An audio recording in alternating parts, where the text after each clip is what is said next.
Please join us for the Pledge of Allegiance. I pledge allegiance to the flag of the United States of America and to the republic for which it stands, one nation, under God, indivisible, liberty and justice for all. Andrew, I'll shut that door in case it gets busy back there, please.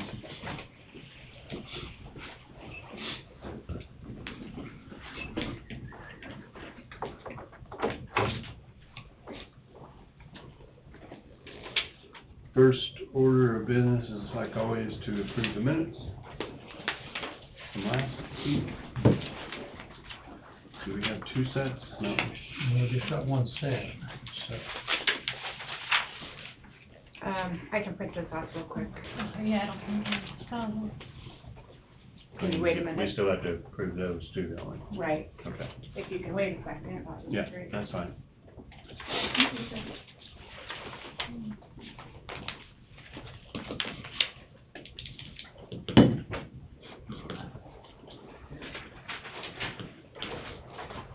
Did you have a happy New Year, Bobby? I had a boring one. It was great. That was the happiest about mine. Yeah. Braden, I was watching Michigan get stomped by the Georgia Bulldogs. That was depressing. I know, right? Fell asleep about 9:30. I was kind of impressed. Tom and I actually made it to midnight. I wasn't so sure. I was asleep by 9. I'm fired for You're done. changing the date ain't as exciting as it used to be. We celebrated him by going to OP. Did you make it to open? Yep. Back. No deer? Thank you. No deer. That's the good part. Exactly. Hey, the deer aren't moving like they were, they really slowed down. Thank you.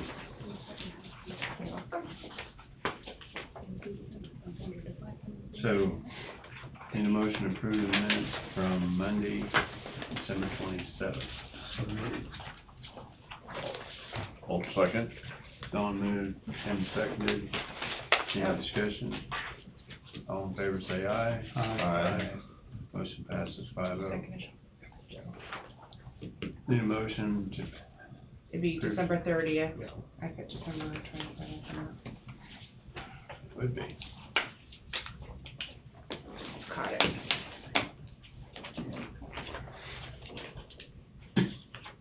Need a motion to approve the minutes from December 30th. All second. Jesse moved, Tim seconded. All in favor say aye. Aye. Motion passes 5-0. You got a hand motion for tax abatement. Move to authorize and direct the chairman to sign one tax abatement, in the amount of $25.84. I guess he's still in my district. Move. Bob's moved, I'll second. Don seconded. Third reading, so you know about the vehicle being sold. All in favor say aye. Aye. Motion passes 5-0. I didn't realize that, Junior.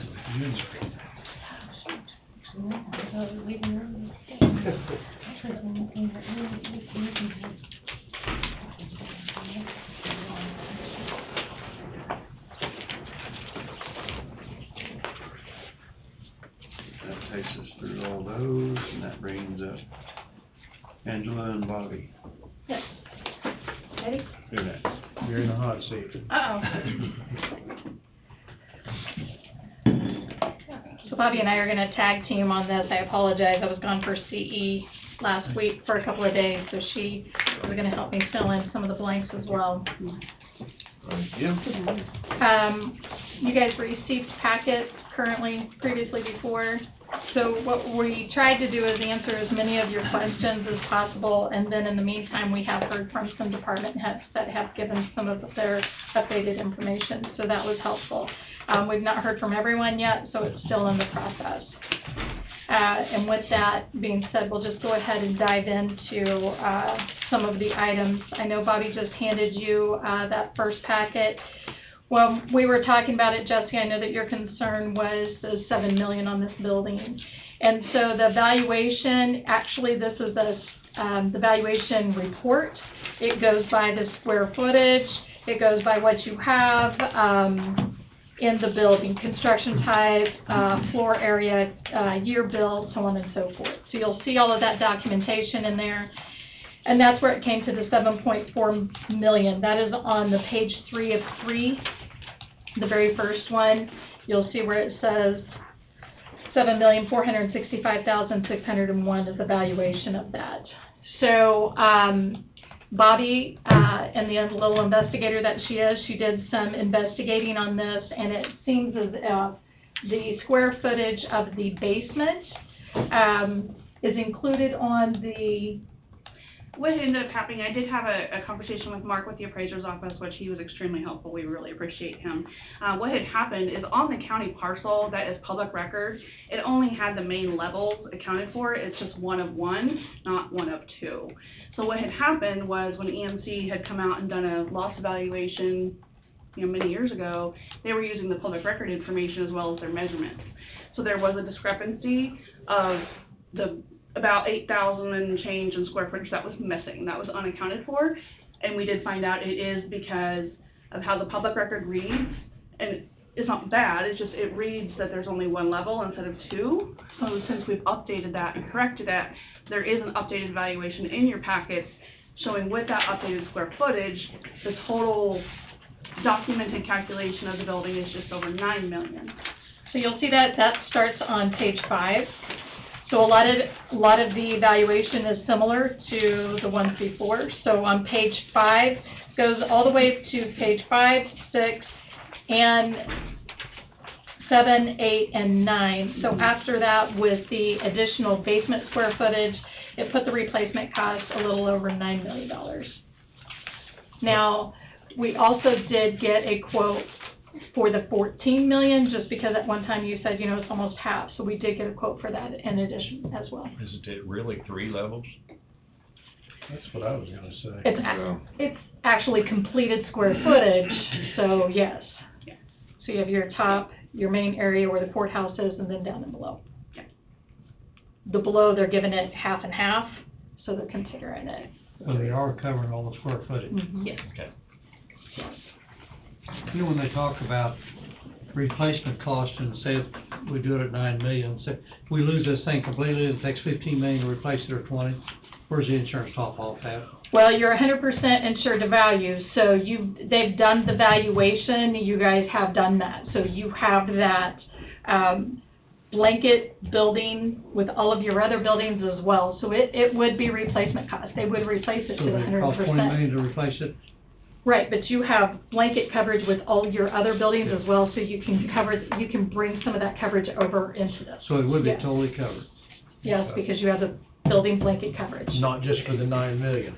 It would be for whatever it costs to replace it. Up to the total blanket limit, yes, which Here's my right now, concern is, if, like a tornado would happen, we might be replacing more buildings than this one. Does that still goes in effect, or are you bringing other money in from the other buildings to replace this one? If you felt that it needed to be 15 million to replace it, so they have done the replacement cost estimator, and if you feel like $9 million is not going to replace this building, and you're more comfortable with doing 14 million, we could do that. But yes, you are correct, that if it had a complete wipeout, for what you have for buildings is 11 million. currently it's just over 11.2. 11.2. Without any changes. That's every building that the county owns, Right. 11 million. Mhm. So that'd be the max that you could put this building here. If you didn't put it on any other buildings, If you didn't correct. put it on that. So it's under, even though under that scenario, we're still under insured. Sure, about. If So you- my Well, recommendation is we either look at the 9 million, definitely, because to add the other square footage, so it'd be 9 million on this building, which would add a little over 2 more million to your blanket. And, or if you wanted to go with the 14 million, we do have the quote for that. Now remember, this is just the building. This is not the contents. Your contents, you're insured for contents are different. So anything that you turn upside down and it falls out, that's your content. So contents are different, we're just talking about the building itself. Actually put the building back together. Correct. And I as don't well know, as, Tom, you and Tim are in the building construction world. What's your thinking on it? Well, to be quite honest, I don't do a whole lot of, mine's just a concrete flat work, if you will. I mean, coming in as a subcontractor, but, in today's society, going, what we know where the jail started at an approximate cost of where it is a substantial difference. Just looking at, Square footage wise, though, the jail's been set at what, $400 to $500 a foot? You know, when you got these open offices like we have throughout this, the building per square foot here is gonna be a lot less than what that jail's gonna be. You're exactly Maybe right. 9 million is enough, maybe 10. I can't answer that. I don't think, Probably Remember, none you got a lot of open square footage, that Open is square not, footage isn't gonna be like a jail deal. Correct. By a long, long ways. But what's the right value? Probably none of us qualified to answer that. it concerns me. And I would hope they don't build back the way they built this one if something did happen. so I will tell you if this helps, to raise it to 14 million is an additional $6,491 in premium.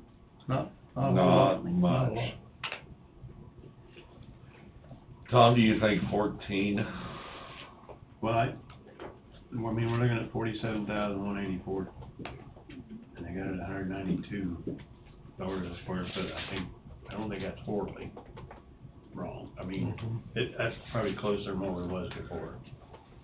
Well, since And they Don's raised it right, up you know, to you're not talking, you're talking open space. You know, should front insure porch. Allen County. Cause I'm just trying to think of something around it. That what I would think. Mhm. I would be more comfortable with the 9. I would recommend you at least go to the 9, just due Yeah. to the fact that has the extra square footage on there. Yeah. That would be my And recommendation. like I said, it got a Good. replacement cost of $192 a square foot. I mean, you could use to do something similarly to this for 100 to 120, but I would think if we had a storm and it took out all the rest of our buildings, building this building back would not be our main priority. No. No. I myself am comfortable with the 9 million. I am. It's It's a lot better than 7. Yeah. Yeah, and when we could accumulate all the, Right. from another From building. another building. You know, the way tornadoes are, chances are it wouldn't take all of our buildings out, we're spread out a little bit. Right. My main concern is here in the road and bridge. Road and bridge, yeah. That's a metal building. That's the reason, you know, we've been at 7 million and the total is 11, so all of our other buildings are valued at 3 million. You could probably put that building up, you wouldn't lose concrete. You just go back up to the metal, probably do it for $1 million or less. That's a wild guess.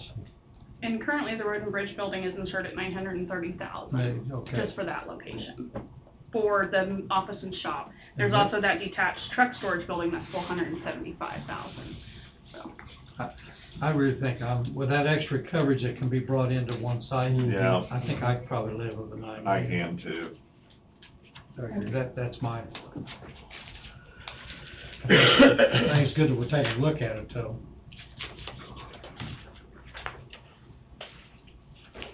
So everybody agrees we're gonna leave it at 9? I'd leave it at 9. Now we found another 2 million on there. They're safe and sorry. Yeah. It didn't add to premium that much, so. And that number we did not have yet, so we were looking at that 14 million total.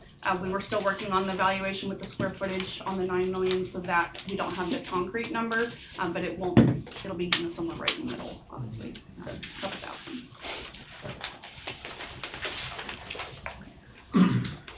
The next page is your green and yellow and red graph, and it's the driver monitoring page, page 13. This was in regards to the current concerns that we had in driving records and how they monitor on driving. And we thought this would be helpful for you to understand what their guidelines are. We talked about that at the last meeting. I just have one concern on driving when suspended too. That's telling me you could be driving a county truck and be suspended. Or county So- vehicle. Tim, actually that 2 in the parentheses is how it references on the chart up at the top. Alright, So it's severity too. Yes. alright, Severity too. alright, thank you. Yeah, well, I mean, And I know that you guys are going over how you're doing the vehicles and the driving and all of that, so I think that this was crucial for you to help you with any policies that you look to enforce. If you turn the page and look at 15, this is EMC's supervision monitoring service that you do pay for, and that those charges are on 17. At one time, I told you on the last time that we could do any of those drivers for you, and you guys talked about, well, maybe we'll do our own monitoring. EMC offers this to you at a discount, and page 15 and 16 would tell you how you would go about that and what they would do for you. Basically, once you sign up, all you have to do, Angie, is, put in your policy number, any policy number of any of them, and it automatically, you're into those systems, so. I think you guys should do that. So It actually will monitor it for you. it monitors, and how does it monitor it? So if you look at page 15, down in the bottom right or left-hand corner, it has the little police. You get email alerts about violations, suspensions, or revoked licenses. So you get notices off of your driver's is that license. every quarter that they run this?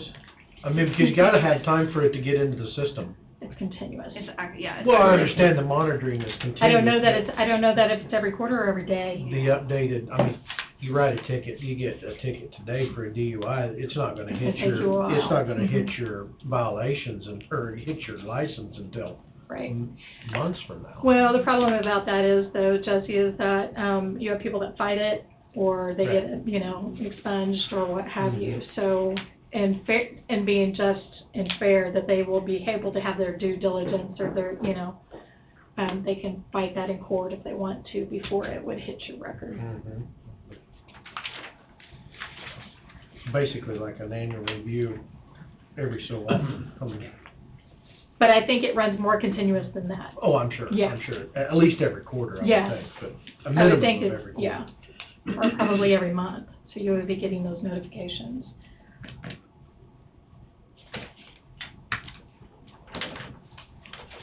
So from 1 to 75 people, it's $135. Well, That covers 75 employees, Up correct? to 75, Yeah. right, And then, after that, yeah. it's $1.80 or whatever. Right, right.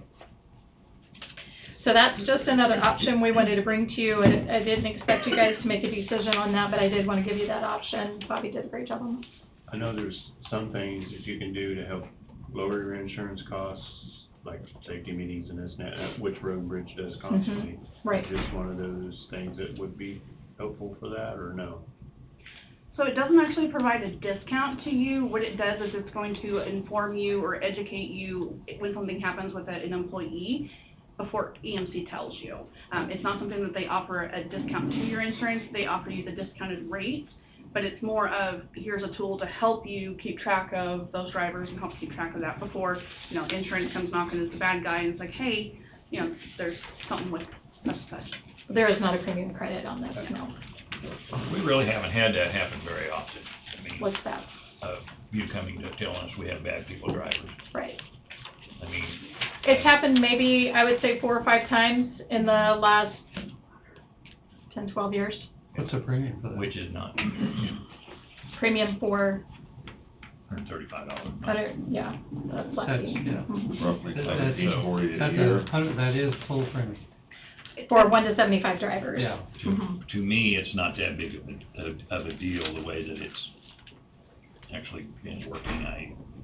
I can see why maybe we do, but at the same time, it's kinda like spying on your employees, in my opinion. And I'm for freedom, people's freedoms. I think if a policy, and I don't know what your policy is, as long as you have it in your policy that, you know, if you have an ineligible driving record or whatever, and you're not able to drive a county vehicle, that could impair somebody to do their job. So, My that's, concern is, after the fact, we learn, and there's an accident or something, that we learn that he shouldn't be driving our vehicle. That's kinda after the fact. so it'd only be from notification from EMC. So even if it was in the past and they didn't catch it or something, or if it was that's EMC giving you that notification, you would still be covered. But that doesn't account for a lawsuit, No, it's No. because we didn't know that the driver shouldn't have been driving the truck. And that falls under punitive damages. We should have known that. But even if the monitoring is 3 months late, and it happened 3 months ago, we're still, Still in the Yeah, but we're at least showing that we, at least doing everything we trying can to do. find out. It's about doing everything that you can do to prevent the situation under the court rulings. I mean, it gets ugly quick, but. It could potentially just be something as a policy going out that you have for your staff, that speeding over an excess speeding or a DUI, that they give you notification. I mean, I'm not a attorney by any means, but, you know, just that they notify you themselves on a good graces, and if they didn't, then that's on them. I mean, if that's a policy that they I mean, should. I have not read the employee handbook, but I'd say, we have someone working on that. Maybe that's the intention we need to have them bring to that and see how our employee handbook deals with it Okay. before we do this. Absolutely. Be my thinking. Yeah, have Wade take a look at it. Yeah. We just wanted to bring you options because you guys had addressed it last time. So we don't expect to make any voting on that. We just wanted to bring this to your attention, that EMC does have some monitoring services at a discounted rate because you are a current client. The total cost of it's insignificant, if there's value to it. Yeah. Well, I know I'm sure Jesse does too, you have to produce to your insurance company a driver's license number, each person that's eligible to drive. Mhm. And the insurance company can say, this person isn't eligible or is eligible. and they run checks Yeah. periodically that So, checks it as well. I mean, it's just a safety net, as far as I'm concerned. Of course, we don't have this many employees, but we get a discount if we put the box in the truck that monitors your driving. Speed, braking. It won't be that kind of monitoring system, it's It's not just like on their a little- driver's license. Yeah, it's just on the driver's license. Yeah. So there is no like hard braking or, Right. you know, the other services you see, like if you're driving at night or excess speeding, it's none of that's on there. It's just running your Right. driver's license. There's no system installed in a vehicle. Just making sure you're able to drive Yeah. Yes. legally. On page 19, there is a little bit of premium summary. I know that we talked about that in the past, about we needed to bind coverage. I know that Angie spoke with you guys at your last meeting so that we had coverage effective January 1 on how you wanted to move on with this policy. However, bringing up these other options, we would just make addendums to and change in the policy. So we have brought some of those options for you. Now, up above, that property, that does just include the 7.4 million of coverage on the building. But there is a change of the total premium down here. It's an additional $277. But as you look down below, you're gonna see the things that change that. So you had some credits and debits. The things that are included is the earthquake coverage, because you had voted on that, correct? No. No, it is No. not. No, it's not. I'm sorry, it's the next one down. Yes, next one, yeah. We removed the additional radio tower from 6th Street. Remember, they said 2 radio towers didn't have that, so we took that off. Then the next one, we increased the radio tower at 1510 6th Street to 20,000, so that's included. You can see that we're still pending the value of the landfill on the scales. We did increase contents and business personal property at noxious weed to $230, so that's included in that price. The next two were just quote options, so that has not been included. But the very last one, we did add location 12 for the extension office. That is included in that $277. So you had credits, debits, up and down. What about, And then, we yeah, just built a building across the street? Bobby and I talked about that. We did. We need I to was just, question, yeah, How? since we were kind of visiting, if you guys wanted to do liability only for the location, or if you wanted to actually insure the building itself. I do liability. I would just do liability. If you've been in it, I wouldn't put any money into that building. There's no reason to put anything on Okay. it besides liability, Okay. for my opinion. So another thing that is included in that price, if you flip the page over on number 20 and you go to where it says law enforcement, you do have a Lexipol discount applied for 2022, and that's under the law enforcement liability, so that did give you a credit of $1,362. And then we did increase for the drones. No, I'm sorry, that's not included yet. We have not increased for the drones yet. So the first one above on law enforcement has been included in the price, so the one below it has not. And Wayne said if he needs a drone, he borrows it from the sheriff's department, if I remember correctly, when he was in here. But Bobby, you have one, correct? Yes, sir. And I was instructed to take inventory of it and provide Miss Angie it, and then process that. Okay, all right. So if we start up on page 20 at the very top, we talked about some different deductible options. Increasing the deductible from $2,000 to $5,000 gives you a significant credit of $10,722. We can increase the med pay for those that are riding along. That's from $2,000 to $10,000. That adds. What do you mean riding along?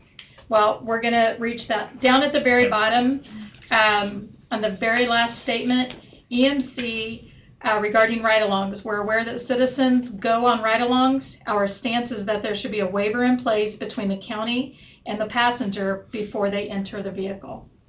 Is this ride-along for law enforcement only? No. No? This is just in general. They do not Ride-along have, in they any don't county have vehicle. a policy. They understand that in a county such as this, you're going to have people that are, hey, we're going to take you for a ride, be it a farmer, be it whatever situation. They feel in their stance that there should be a waiver that should be drawn up by your attorney or however you want to do that on liability on that.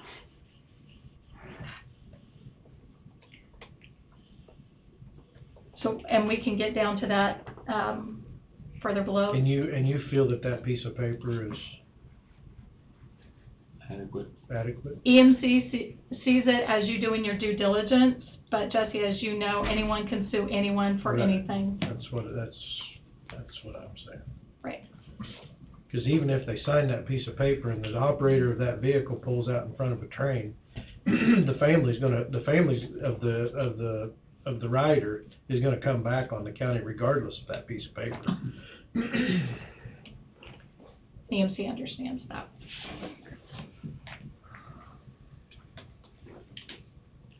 I don't like riders. We did try to look for a rider policy. We're still It's looking. just not been successful right now. We're still looking. It's just not something that comes up very frequently in the government. Because they ask you what it is, what entity are you looking at doing? Right.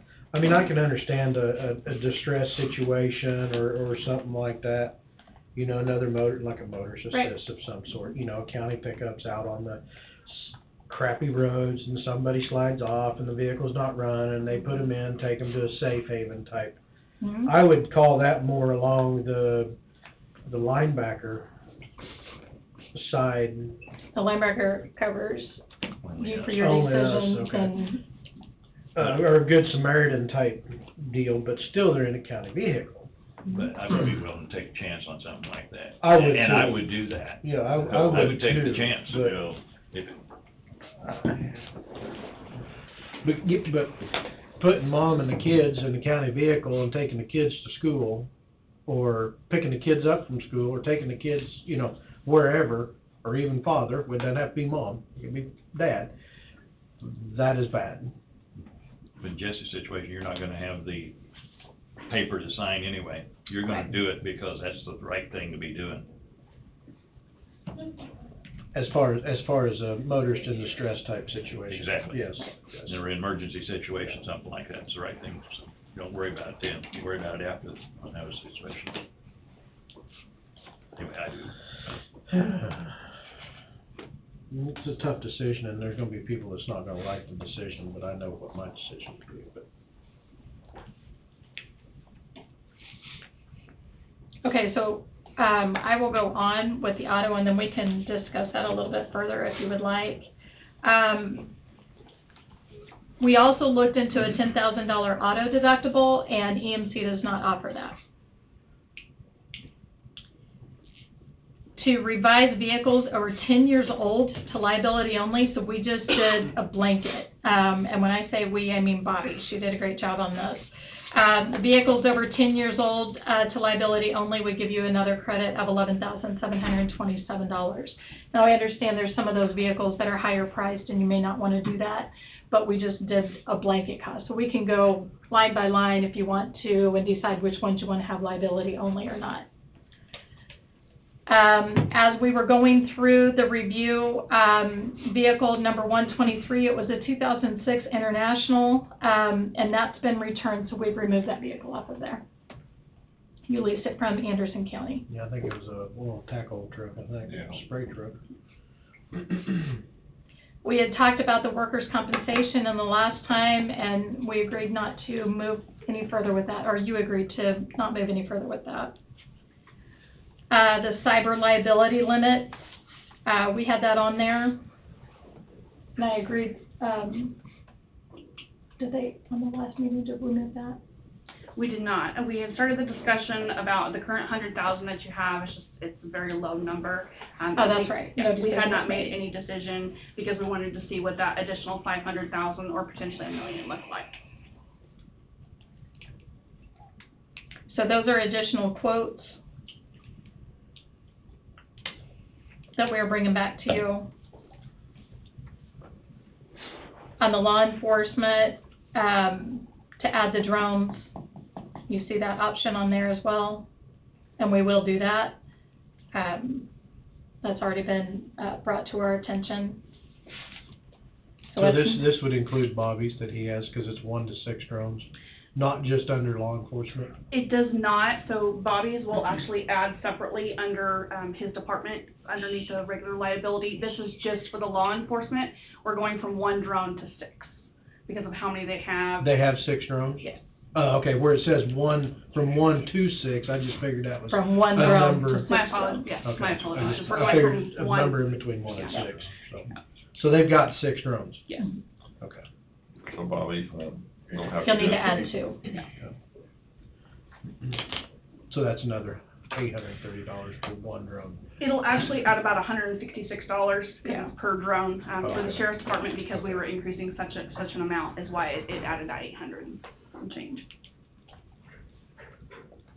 Then we gave some different umbrella options, because we had discussed that as well in the last meeting. And then also we talked about equipment breakdown and how that applies. Again, it does not cover normal wear and tear, but these have to be evaluated by an adjuster with EMC, and it's subject to the policy limit and deductible.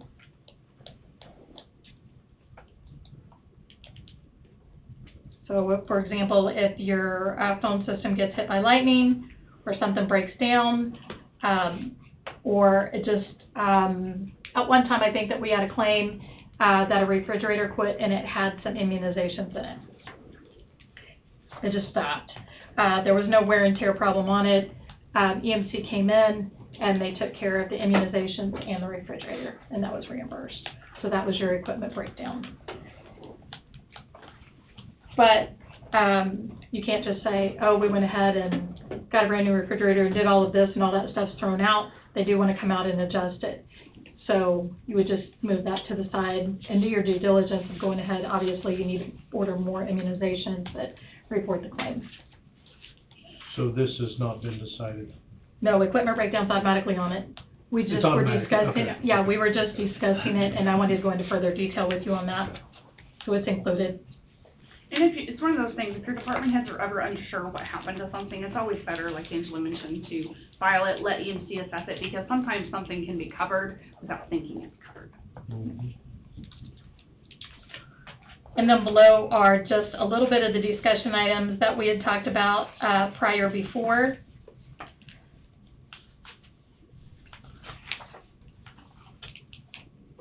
And if we have any additional questions on those items or how you want to move forward, we're here to answer any of those.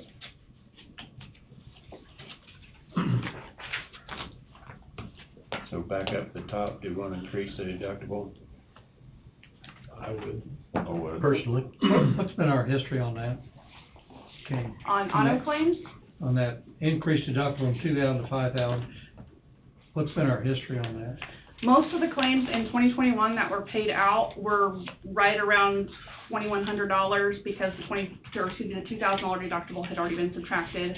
So a lot of those vehicle damages, unfortunately deer, are pretty frequent. The total cost of damage was just over $4,000. Out of the 10 claims, I apologize, I forgot my note on my desk.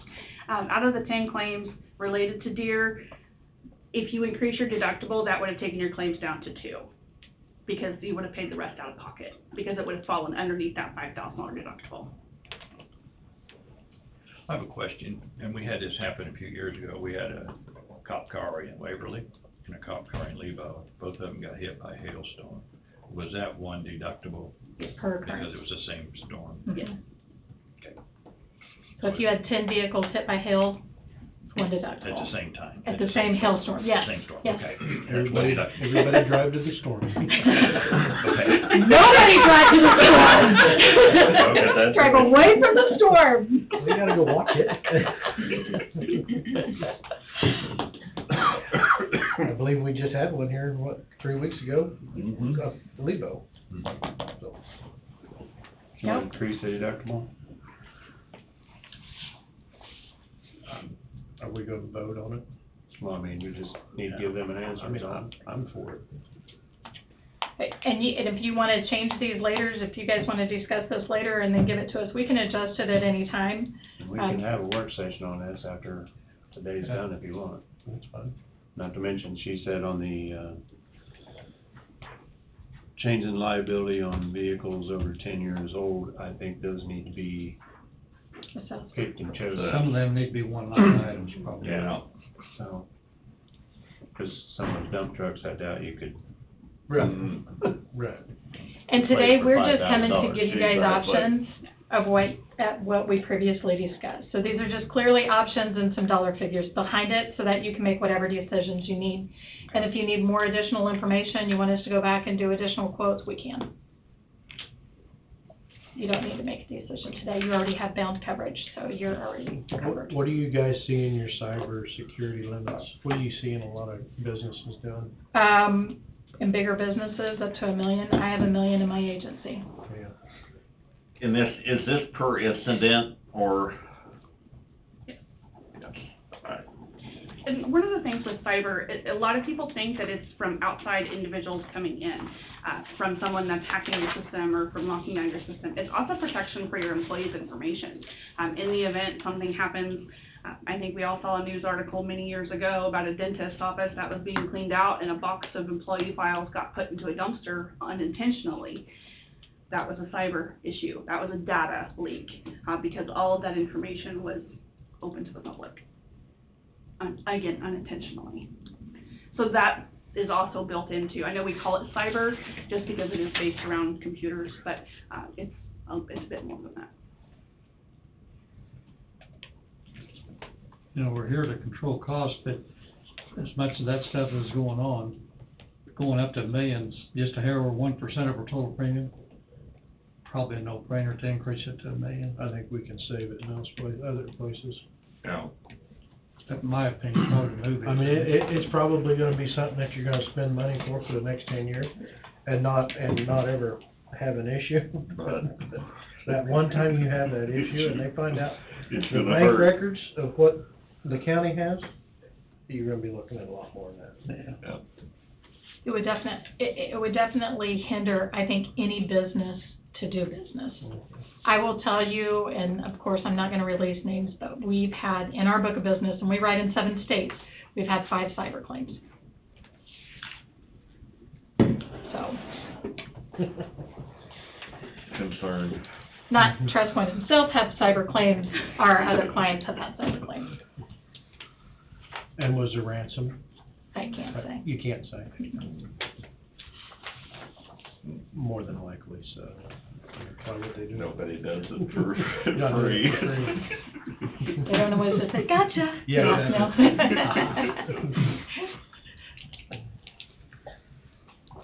If you guys, I'm sorry. I was just gonna suggest when we get through with our agenda today, because it's a short one, we can Yeah. go back on it. Yeah. And, Bobby and I will be in the office all day today, so if you need us to run up, we'll be more than happy to do that. Just give us a phone call, and one of us can come up or both. But we definitely are going to the 9 million for the building, right? Yes. So, but, because you didn't have figures on that, but now you. Right, and I may, if you're gonna do a work session this afternoon, as soon as I get back to the office, we may be able to put EMC on a rush to get that hammered out. On the 9 million. The rest we will discuss. as long as we're covered, I mean, Yep, you're covered. you know, I'm sure there's a grace period and all like that, so. See, we had to pay you by January 1st, did we do that? They did. I verified with Jessica and the front office. Angie's girls are on it. They do great. I just thought we was gonna do an IOU until we got it figured out. Right? Yeah. We have a napkin we can write that on. Everybody can No, see. we're not that way. All right, guys, thank you so much. Okay, thank you.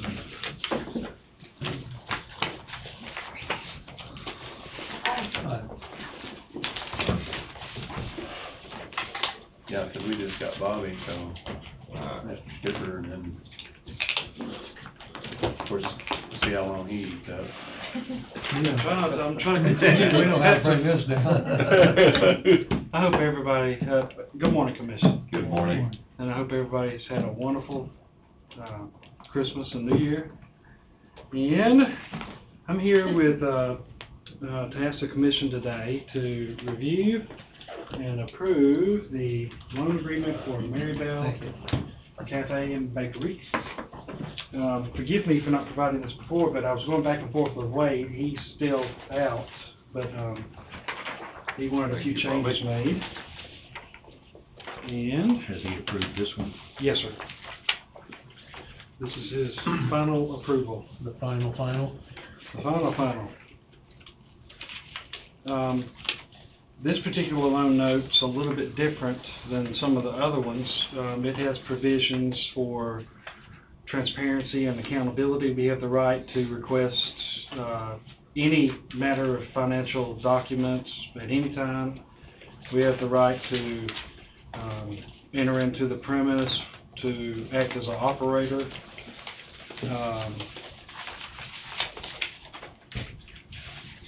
One thing Wade specifically was concerned about was ability to account for every single penny on the equipment side. So we attached the most recent proposed equipment list to the very back. And this is stuff that's been purchased?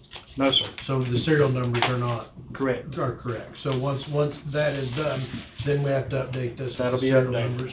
Yes, sir. Yes, sir. Kristen and Doug have received their final approval from the bank. They're ready to order an appraisal as soon as the commission approves this part of the loan. And pending a successful appraisal, the bank will close on their loan rather quickly, which I don't see it being a problem, but you never know. I also have an alternate equipment bid, that I did not attach. It, had one or two pieces that were, more affordable, so there will be probably a discount in the, cost of equipment. We tried to find used. We went and searched every nook and cranny. There is just no used equipment out there. I know there's issues with that, trying to find it.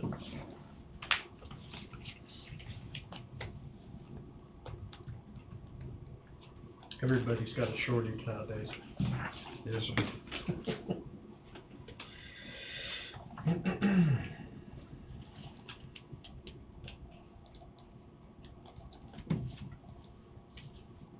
Is this 37-month loan? 37 months? Yeah. No, sir. 37 payments? It's not going to zero. It's not going down to zero, that's exactly right.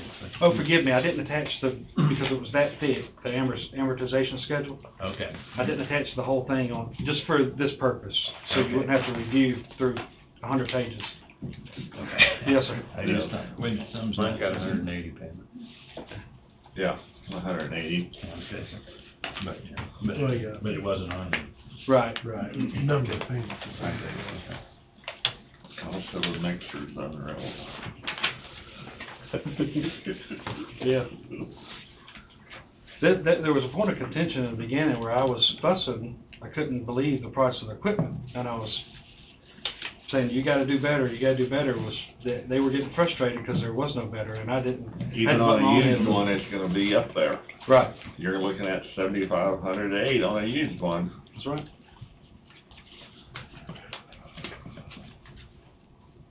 With the equipment not being totally purchased already, I assume these prices are pretty accurate. If they discover it takes another 15 or 20,000 to open it up and get it running, is the bank gonna step forward? Well, I can't answer that. He has implied that, the banker has implied that. I asked that same question, Because I know because what I can't happened. come back. We all know what can happen. Right. And also, I was not going to disperse funds, even though y'all may approve it and, we procure the funds internally, wasn't going to disperse funds until I see they have closed on the property and we've got a firm equipment list firm equipment price within our budget. So you can kind of monitor the spending going out and realize that they're spending way too much money and they're not gonna have enough to furnish the whole thing. Yes, So sir. they need to figure something else out. Yes, sir. I like that. I like that. Kind of be the Administrator. administrator of the loan Yes, sir. and have to have a receipt or a firm bid in hand before you release the money. Yes, sir.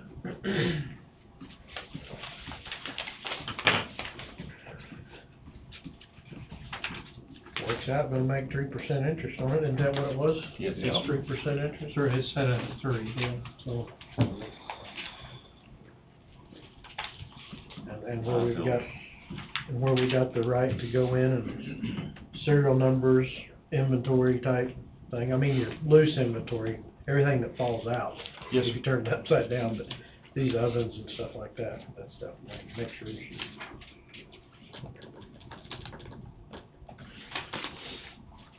So, guess need a motion to have the chairman sign the loan agreement. I guess I would have a question first. So we will know that they are insured to cover this if something does happen. In other words, if something happens, what we were just discussing on our insurance, if a tornado comes through and destroys them, they will have the insurance Yes, sir. coverage to cover it. Well, the reason I didn't make that in black and white is because the bank is gonna have that for sure. The bank will, Yeah. somebody will have, Yes, make sure they have that. Well, the bank would only possibly have it for what the value of the building is. Well, he's gonna require, yes, the value of the building plus, it's gonna cover all contents, it's got to. I'll make sure of it, either way. And have we quoted on fire suppressant? The hood, cost has the Okay. fire suppressor added in.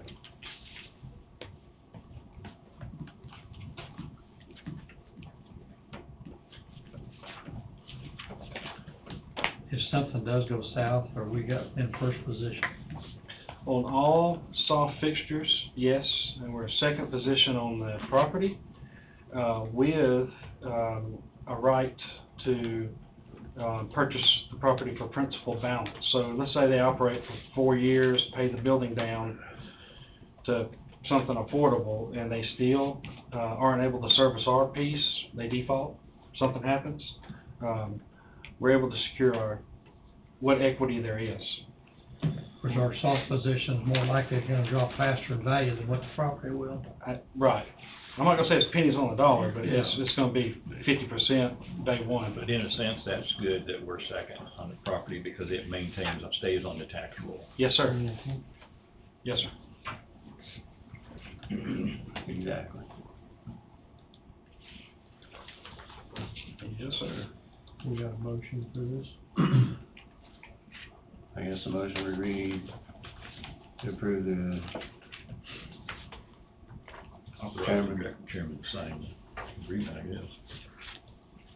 I put something together. Okay, go ahead. Okay.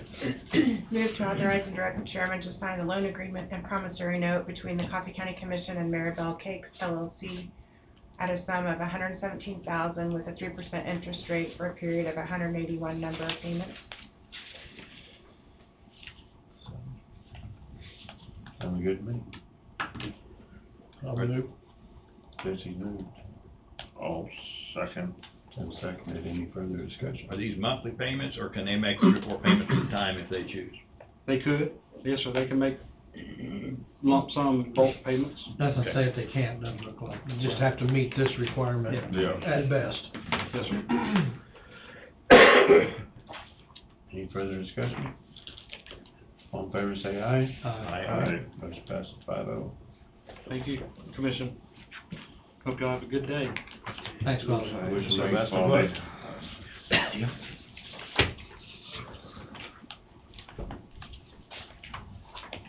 So, we got just a little bit before break.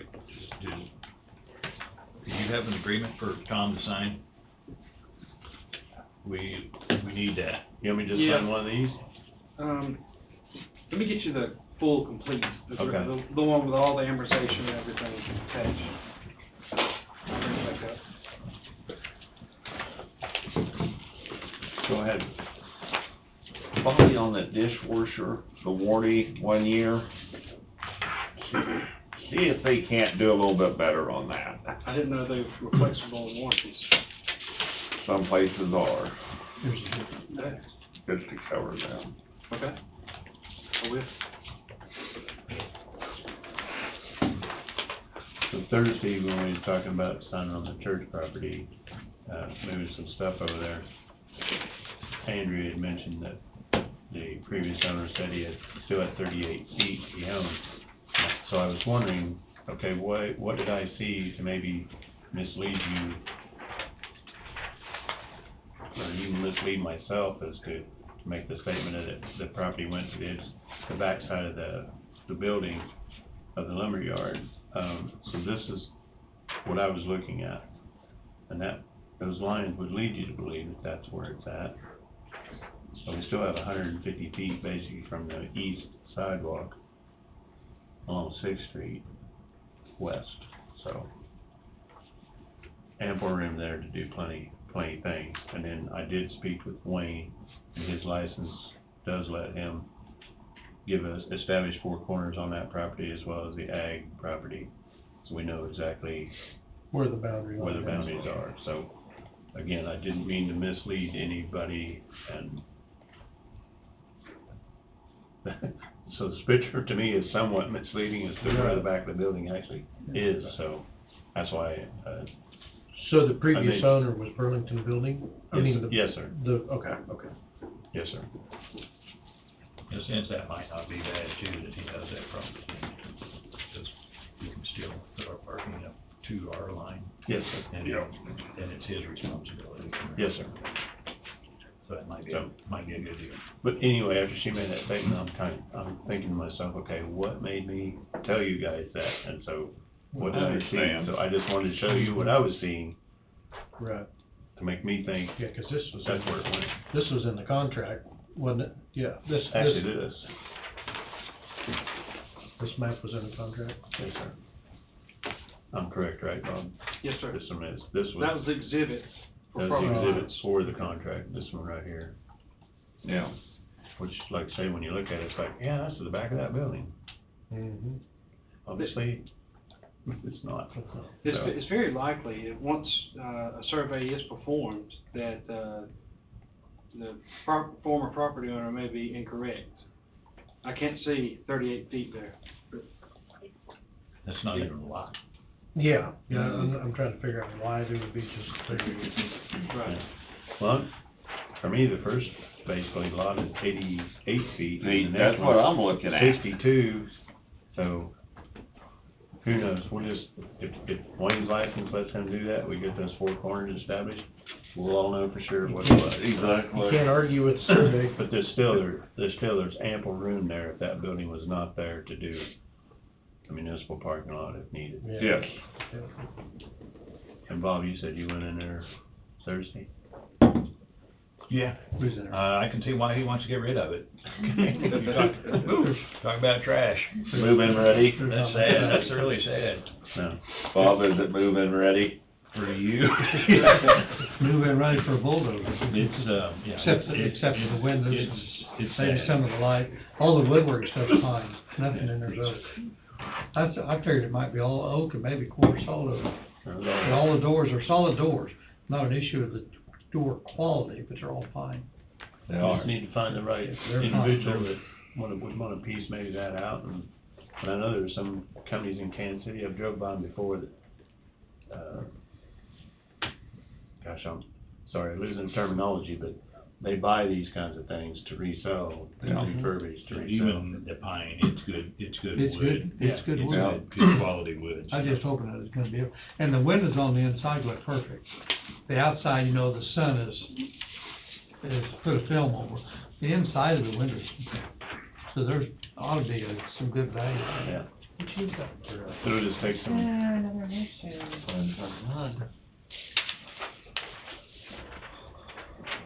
this comes from Wayne. Yeah. I spoke to him briefly on that this morning when I was talking to him about the survey, and he said this was gonna get presented somehow. He found some people in-house to fill those positions. that one's not moving, No, just a transfer, no wage change, basically, yes, both of them. both of them. So, motions would be moved to authorize and direct the chairman to sign payroll notice for Benjamin Welta, class change, transfer road and bridge heavy equipment operator classification from 35-4 to 35-4, wage from 1871 to 1871, effective 1/3/22. Why are we changing it if he's going from the same thing to the same thing? I don't know. Well, he's just transferring from somewheres to transfer road Yeah, I and don't know, bridge he didn't. He's gonna be a heavy equipment operator. to a heavy equipment operator. But I'd like to know what he's transferring from.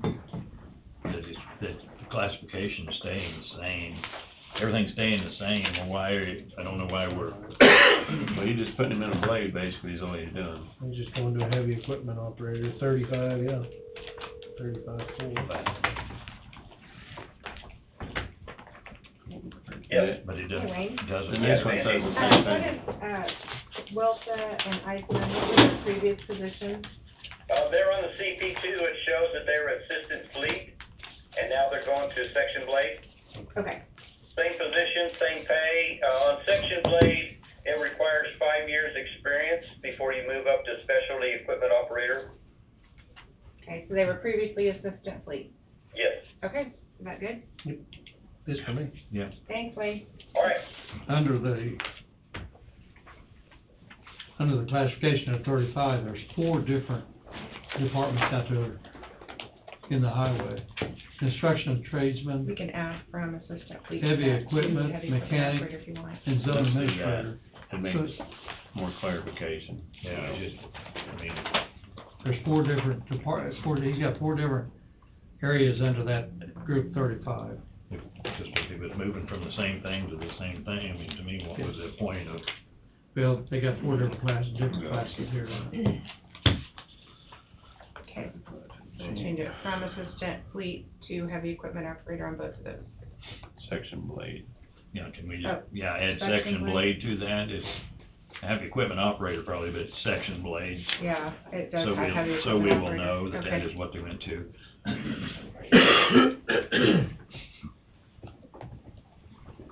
Okay.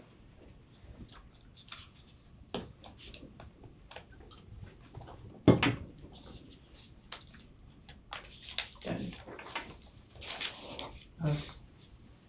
You already read the, Well, we don't wanna, we never read and moved on it, so, are you printing new ones, or, Do you want me to print new ones? I can. well, I didn't know if you wanted to waste paper, if we just add. no, it's all right. So, I just wanna make sure I say it correctly. So we're gonna move to authorize direct chairman to sign payroll notice for Benjamin Welpa. Class change and transfer. Class change and transfer from road and bridge to section blade operator. From assistant fleet Assistant fleet, yeah, that's. to heavy equipment operator, or to section blade. Section blade operator, yes. Classification 35-4 to 35-4, wage 1871 unchanged, effective 1/3/22. I'll make that motion. Tim's moved. Jesse seconded. Any further discussion? All in favor say aye. Aye. Aye. Motion passes 5-0. Move to authorize direct chairman to sign the payroll notice for Jim Eisman, class change, same reasoning. Classification from 35-15 to 35-15, wage 22.26. Staying the same at 22.26, effective 1/3/22. No move. Jesse's moved. I'll second. you know, I just wonder, we're changing it to blade operators, whatever, Section blade. section blades. That under his, can't think of what I wanna say. Actually, we're changing it to heavy equipment operator, It but needs we're to putting be- the section blade in, so It we needs know to where stay they within went. these categories here. But doesn't have heavy equipment operator on there? That's all, but not a section blade. Well, we're just putting the section blade for our information, so Okay. we will know where that he actually went. Okay, because the word heavy operator, heavy equipment operator needs to be same as what's in our job description, or in our titles.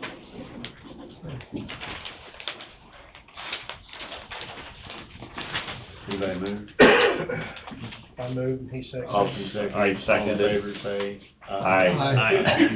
Motion passes 5-0. Sorry, we got caught up. Yeah, you're fine, I got lost. I stay that way. Which ain't hard to do sometimes. I never get the hell out Oh, of you're your fine. place. Yes, sir. I'm trying to spread out everywhere over here. Sorry. We take a quick break. Yes, sir, I was gonna I need to we'll do take it a break, and clean. then we'll come back and we'll discuss this insurance stuff. So there's nothing else on the agenda. I don't wanna have to get in. I hit the cycle last night. Too much news. Stuff to sign.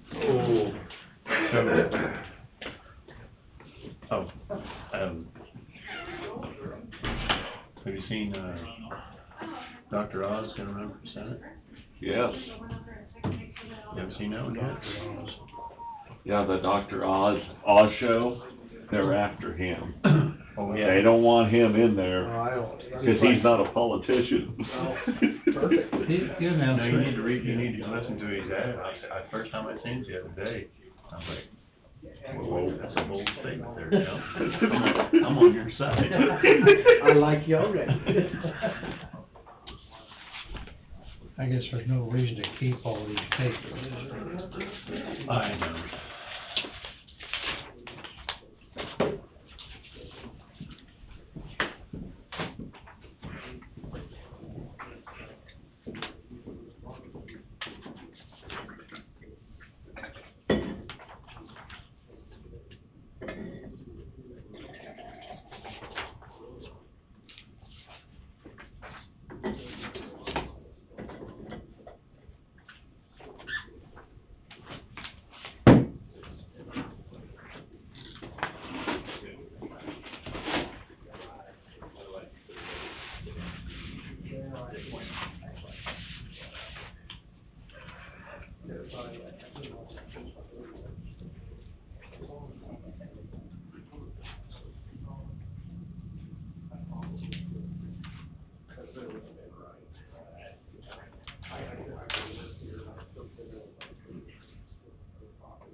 Interesting.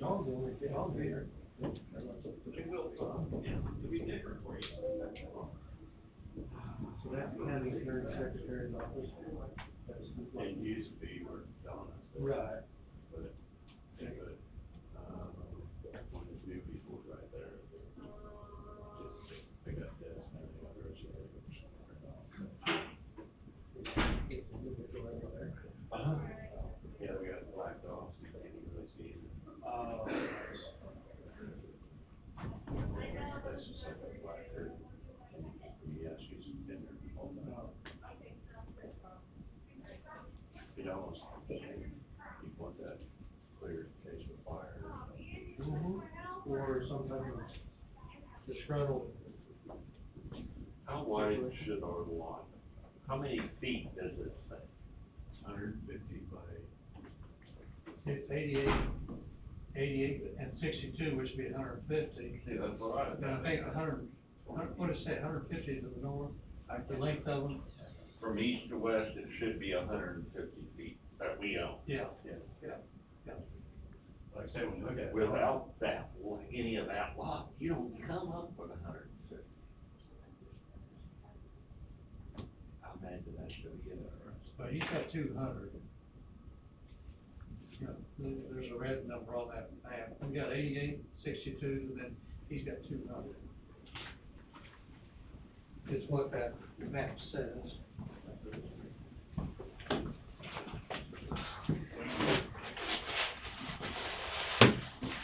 Jesse, oh, well, Tim will bring contact. I'll do that next week. That's my fault. Some damn things ain't working crap. I need to pick up, I'll grab a can of contact. And the lots are only 120 feet north and south. Instead of 150. Yeah, see, that's like lots in Leroy, they're 154 by 100, they're 32 by 154. Yeah. Unless you get that, so all the blocks there in Leroy are square, but this, the east lots, or the east ownership, it's not the lot, the east ownership is 88. You know, one time in history, back 100 years ago, it might have been an 88 foot. And then 62, and then Vince has 200 feet. And the lots are only 120 north and south. Right. So they're pretty small. 150. So the lots are 350, or 350 feet, east and west. Even if you blow, Sorry? you're sure that down the line. 350. East and west is 350. I've got. North and south, Oh, yeah. they're 120, each half, Mm-hmm. The only- 120, the alley's 16 foot wide. The only exception is Burlington is from 14th, or 15th to 16th Street, and that's 8 lots. Yeah. I know everything Leroy's 32 foot wide until you get to the northeast, whereas Robinson Beach, they're 50 foot wide lots. And they're all 154. 150. Wayne will get it figured out. Well. Not my expertise. I never sad walk in and do it. If I get it. It's kind of sad walk in there and see. Oh, you can do it. what goes in. See, there's only, Just need a purchase agreement. Especially basement. Survey. Survey. there's only Do 7 that. lots east and west on You that. better call. You better call. See Fred. I can beg Fred. So that'd be correct then. The There's seven. That's a good guy. There's seven See, on, his Seven. brother seven on all of was them. my drafting and woodworking teacher, Oh, really? and a basketball coach. at the No, every Southwest. city's different. Leroy's are Fred Larlon. eight. He's getting pretty damn old. Bob is, I think Bob's 79. I think Fred's younger than Bob. Well, you still make you believe it's like, I can't remember that long. I guess I get that right. They still make you believe that Fred's like that. It might be. You can't tell it, Mike. Over by 5 acres. You look at that off picture, my neighborhood. that's why I told you guys that. And she said that. 31 and old 50. Mm-hmm. What do you do with that? Had It on could my I be, question right- myself all it the could be time. right close to that, Bill. And We if could you go put there, mine we straight could go there and right step down the off corner, You own property right there. I got a that acre that belongs I to got the a old roller hole, stone. that cat right to the end. Actually, I have my. And if you look, this line is in line with that lot over there. Yeah. Across the alley, The right? radio station. That's Darren Williams. You won't sell it. In line with across the alley. Same way in this picture, it's in So, line with I'm across, gonna the make one across mine the alley, and then L-shaped, you 'cause I have kinda got them landlocked. this That lot. creek goes in there and turns, and then got like 5 acres. Of course, you, On the I guess, east side It of looks that. like there's You some can't different get sides to. from the- well, but these two right here are different size, but they're still the same equal as, I'm gonna buy that These 5 two acres down here. off them and make mine an L-shaped. Should work. So, we're back. I don't know, I was thinking on this insurance deal, we just flip back to page 20 and see what we wanna do and what we don't wanna do, I guess. And we'll, we can have Angie or Andrew or whoever get a hold of them. Get it switched, get it taken care of. We've got a little bit on 19 that needs to be taken care of. Bottom of 19.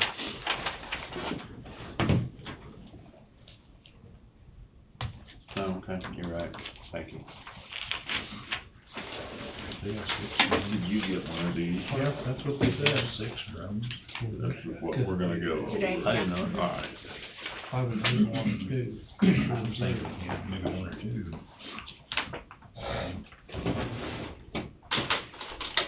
for the FYI.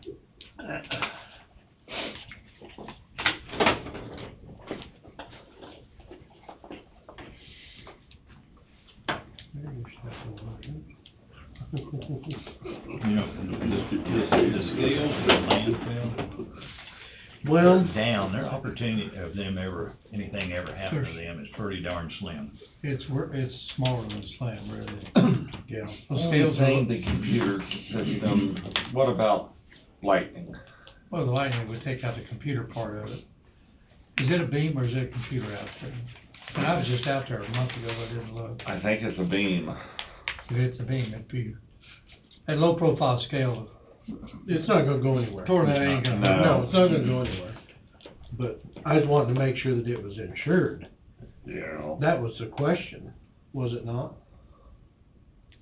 That's what they couldn't answer. I don't think they were. That's why there was a pending value from the Yeah. legal department. I mean, does a person have to have it? I mean, I would think you'd want them insured, would you not? If you had a tornado took the house down there, it would probably totally destroy that beam in there that'd have to be replaced. Yeah. That beam would be underground. But you'd have the beam up inside the house. Yeah, the connecting rod coming up, tornado would bend in. It's all electronic. Yeah. Chance of that You think happening. it's all electronic? I bet it's all electronic nowadays. Yeah, I was gonna say, I bet there's no beam coming up. yeah. Franklin It'd County, just be a rod coming up, is all it's gonna be, if it's a beam scale. I can't remember if I got a printed out weight ticket, computerized weight ticket or not. If it's a computerized weight ticket, it's not beam, it's gonna be electronic. Electronic. I think they're computerized. So then you gotta worry about your electrical Yeah. cells and everything. I mean, it was just something that I thought of, and, we can keep going like we're going. Nothing's happened to it.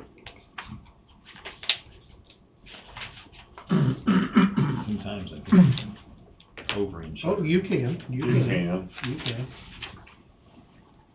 I mean, it's been there for how many years and it's nothing, not had an issue. Right. Probably outdated.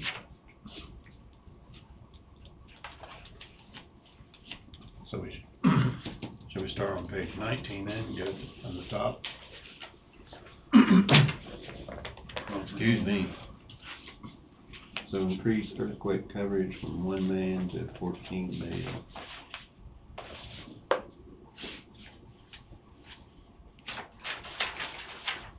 Yay or nay? What did you want, the page on? 19 down here. Oh, down, these down here, okay. We haven't had any earthquakes, have we? Been several years. Had one about 3 years ago that shook the house or 4. But damage. Somebody said the Humboldt fault was coming back alive. The Humboldt what? Humboldt fault. I seen something about it down there at Humboldt. Was there an earthquake down there here not too long ago? There was one a few weeks ago. Was Well, it? I mean, I think where we're at, You good with it? I'm good with staying where we're at. yeah, I think $1 million is fine. Let's stay. We'll just call no change. MC. They already removed the radio tower. Then he increased the radio tower on 6 to 20,000. No change on the, Scale of pending value. They increased the contents noxious weed to 230. Yes. Increased location number 1 value from 774. that's here, right? That's here, which we changed it to 9. Yeah. That's done. Oh, there it is. It's the next line, location 1 from 7 to 14. It's an additional 6,000 on, 6,500 on premium, so. So that's not, that was the courthouse here. Correct. So we're not doing that. So we're Now going it's to, at $9 million. going to 9, we won't be doing that one. Right. Correct. Going to 9,000, or 9 million, excuse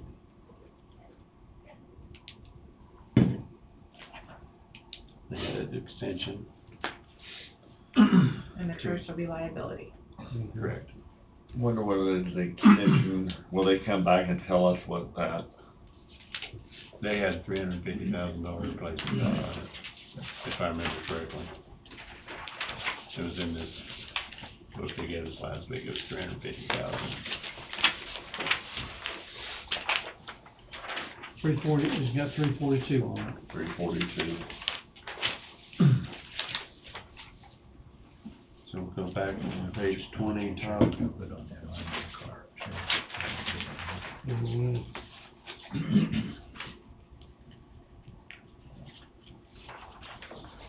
So you got our first, right, Andy? Do what? The earthquake coverage, we're not gonna change it. Right.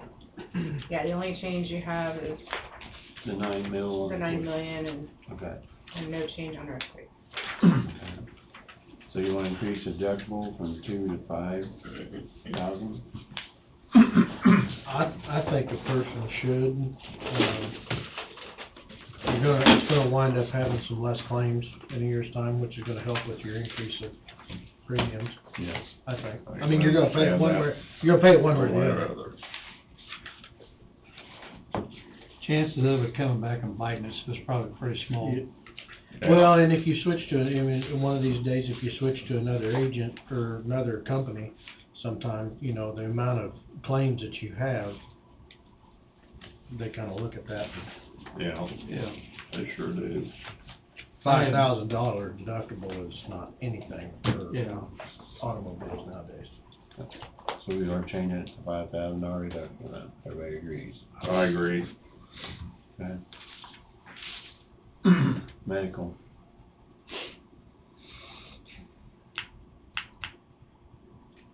I don't really understand that, I guess. Well, my understanding of it is if you got somebody hurt in that vehicle, it'll pay up to $10,000 on their medical expenses. Okay. versus 2,000, Yeah. which normally, But that would be on non-employees of the county? That'd be on everybody, right? any passenger. Yeah. But if we only got county employees in there, then our Well, Your health this insurance. is where we go down to the Well, bottom, signing waivers. It would only take one claim to pay for that 5,000. Yeah. I'm a little bit surprised that 5,000 isn't at a greater value or Or greater cost. 10,000? 10,000. I figured, maybe 100,000. If you're gonna allow riders, you're gonna, I don't, that's what I say, I really don't understand that. We've only got 2 at this time.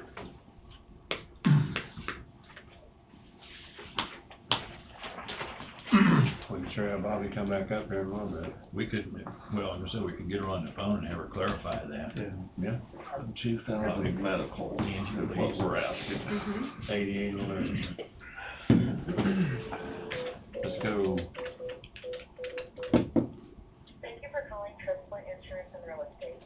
Due to That's staffing, 9. we have moved to an automated phone system. I Please called select so many from the times. following options. It's hard to get If on. you Press know your 9. party's extension, press pound plus extension. Otherwise, press 1 for insurance, 2 for real estate. Press 1 for our company directory, 2 for home, auto, pound plus the In extension. technology, great. 102 for Abby Thorson, 103 for Gail Parks, 401 for Jesse Bowles, That's what happened. 500 for Michelle Ware, 105 for Kimberly Robron, 106 for Bobby Gelhouse, 202. We will now connect you. Thank you.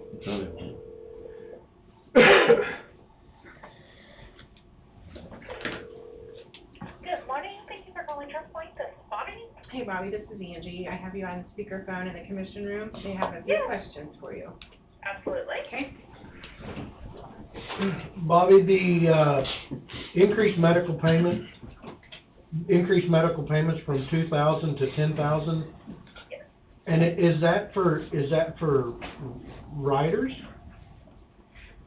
So that medical payments is for non-employees. So yes, we can increase it from the current 2,000 to 10,000 for that additional premium.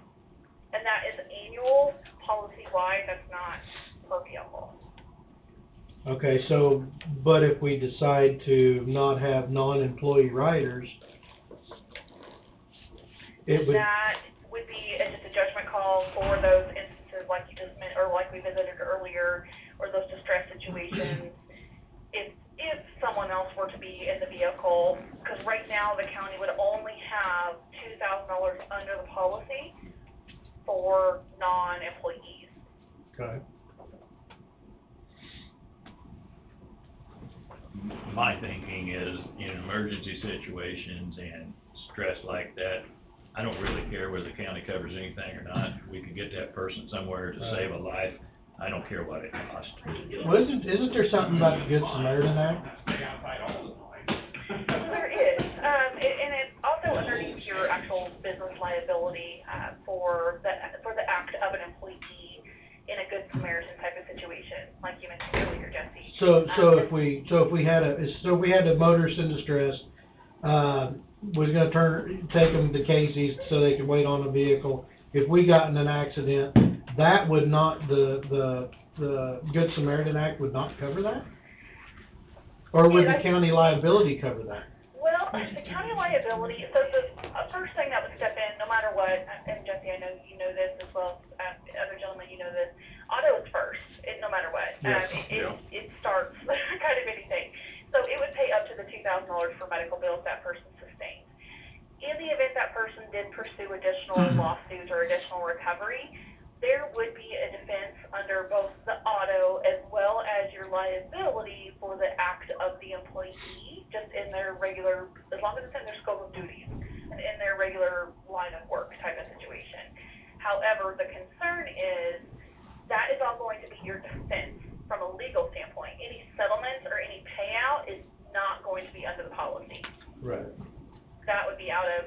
Coffee County's checkbook, so to speak. Right. Okay. And on that Good Samaritan Act, Jesse, I would need to look into that a little bit more. I know that there are certain stipulations about what you can and can't be held liable for whenever you're stepping in, like you said, in an emergent situation. Off the top of my head, I'm not sure what all those parameters are, but I do believe you're on to something about that statute that's in place in the state. Right, okay. Well, I just didn't wanna, we're just hashing this stuff out, Yeah, and so absolutely. I just wanted to get a clarification on that. Sure. Any more? Bob? No, but if I was in a county vehicle last night and I came upon a vehicle dead at the Leroy corner, I guarantee you I'd pick people up and take them somewhere instead of leaving them there. Then I'd be worrying about the consequences later. Right. And you're absolutely right, Bob. And anybody is going to do that and not drive by and say, oh, I'm sorry, I can't let you in my car. It's more about just making everyone aware. I mean, not everyone is out to sue everyone. Unfortunately, it's more frequent than we like to admit, but that risk is there. And that's the main part of the conversation and the main discussion kind of we wanted to have. Okay. Answered questions for now? I'm good. You good? I'm good. I think we're good, Bobby. Do you want her to come up on vehicles later? That'll have to be done at a later date, but start picking and choosing then. I have a question, Bobby.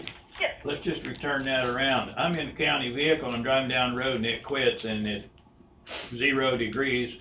Somebody stops and picks me up, and then we're in an accident. Is the county covering me? So, are you compensated through the county? Yeah. In some way, shape, or form, yes. Sure. So you are an employee of the county, so yes. So not only if you were in your scope as a commissioner, if you were on your way to a board meeting, or if you're on your way somewhere under the order or somewhere working for the commission, then yes, workers' compensation would follow you for your injury. Part 2 of that, if you are not working, if you're just out and about and you're just running errands or something along those lines, your personal auto policy, so any person that has auto insurance, you have what's called personal injury protection. That follows you no matter where you are, and it follows you no matter what vehicle you are in. As long as you have that policy. I'm sorry? As long as you have that option on your plan. Exactly, as long as you have that in your policy for your personal, vehicles that you drive around normally. In saying that, that value does range. Whatever you carry personally, again, follows you. The state of Kansas requires you to carry a minimum of $4,500. But you can go all the way up to, I think the new amounts are, $25,000 to $50,000. But that's another thing. That would follow you personally. So you could have a recovery personally 2 different ways. From a work comp policy for the county or your personal auto policy. Okay, thank you. You bet. I think we're good. Okay, well, if you need anything else, just give us a shout. Thank you. You bet. So you wanna up it to 10? I think we should. I'm gonna go off of how often has this happened? You're spending $5,000, I don't know if it's ever $5,100 here. happened. I don't know, I don't recall it ever happened in 15 years. And I mean, of course, we talking about the what ifs and ands on the courthouse as well. But I think if you eliminate the bottom part, this goes down, your chances of this happening goes down tremendously. And if it's somebody under, in distress or an accident of some other that you come upon, then I believe the Good Samaritan Act probably will kick in and they won't, you couldn't sue, you would think. I mean, I would say leave it as is or do away with it 100%, but. do away with it 100% or just leave it at 2? Leave it to bare minimum. You know, just, you know, change our policy where or family members, whoever can, or can't ride with an employee, we can't control that. Technically, it'll happen a time or two, but the chances of having a wreck under that scenario is probably awful slim. That doesn't fall back on us, then that will fall back on that employee. Yeah. Well, I mean, it'll I'd fall have back no on problem, the county. I'd have no problem leaving it at 2 myself. Sounds like we're leaving it at 2. Yeah. I'll leave. Thanks, sir.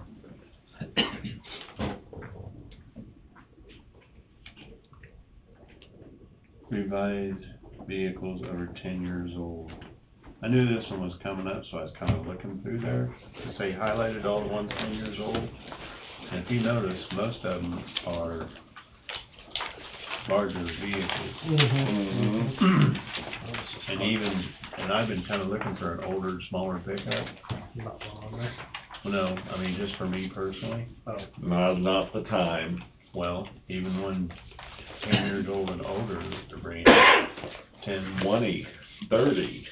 10, 11, 20,000, I mean, just, they're all over the map, so I myself would not be in favor of 1980 with 45,000 miles, Chevy, 4x4, 3/4 ton, seen it on Facebook this morning, and 2 guys was interested, 25,000. For what year? 1980 Chevy 3/4 ton pickup. Low miles, 46,000 original ones. So, I mean, most of the ones I'm seeing that they've highlighted are, got 2011 Chevy Silverado, F-350, all are 3/4 ton pickups right now are selling very high. Yes, they are. Even halves. Yes, I mean, several dump trucks, larger F-550s. Looking at this list of the ones they highlighted that are 10 years old or older, 2011 Ford Edge. I can tell you personally, a 2011 Chevy Silverado, if it's about $18,000 to total it, need to total it out. yeah, so I wouldn't be in favor of taking them all liability only. Mm-hmm.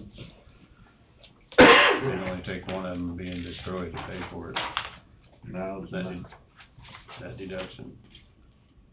We still have the 2007 Dodge Dakota pickup, appraiser's office. Yeah. Appraiser's office,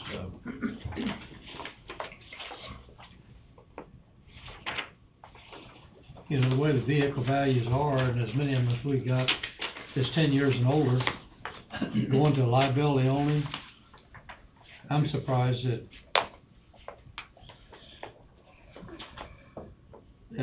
deduction isn't different than $11,000. Yeah, for just saving 11 grand, it's not, I don't One think it's vehicle. worth it. I don't think it's worth it. No, I'd say that's one we probably ought to just Leave alone. leave alone. leave it alone. Alright. Looks like they removed the vehicle lease from Anderson County, has been returned. Workers' compensation, at 2,000 per claimant deductible on work compensation.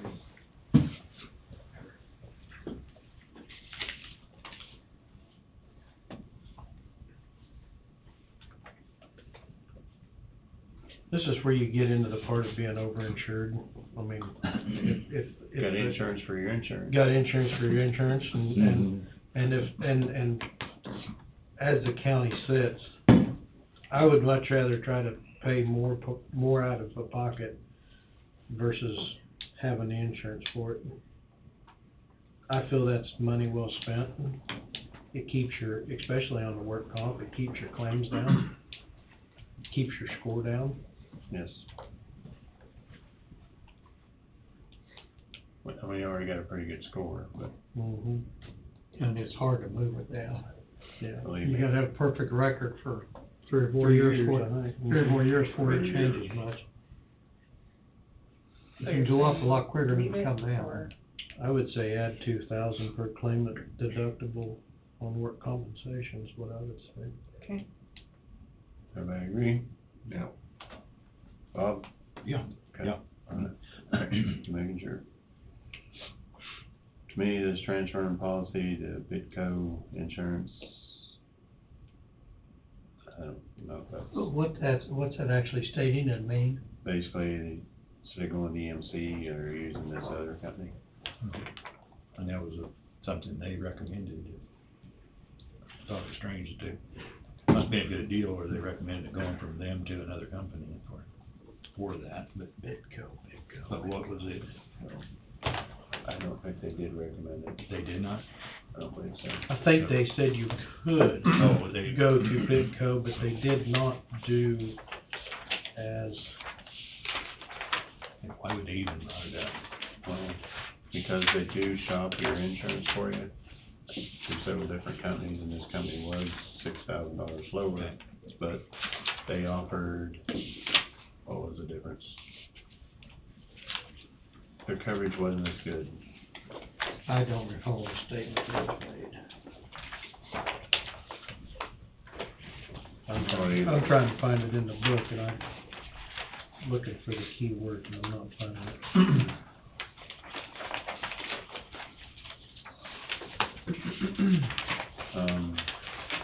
It's in the regular book, but it's not, the pages aren't numbered. It's almost to the back where the workman's comp is.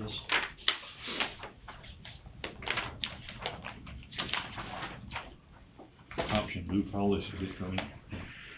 Option implement 2,000 deductible. There was a statement made, but I can't. It just states there, move policy to be the LTCO insurance company, but there's no, I don't remember what was stated. Well, maybe we could call Bobby and ask her why that would even be an option.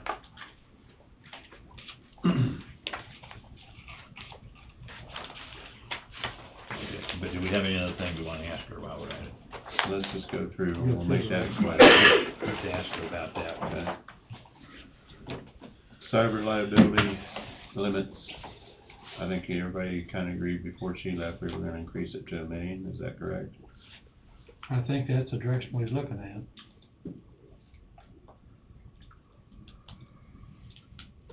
I think it's an important thing to look at, seriously. And like I say, it might be another policy that you're paying for that you're not ever gonna use, but But it could come back and bite us. well, you know, and so could the rider deal. Yeah. You know, I mean, have we ever had any cyber issues? No.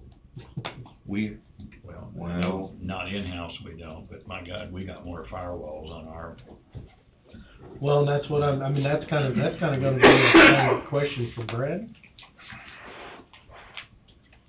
What his field is. Okay. We wanna ask him up? He was in my office, here, let me see if it's listed. Yeah, I mean, just- He could do a better job answering. Yeah, he could. So the Sleeks Fold discount applied in 2022 premium under law enforcement liability, they subtracted $1,362. I'm for that.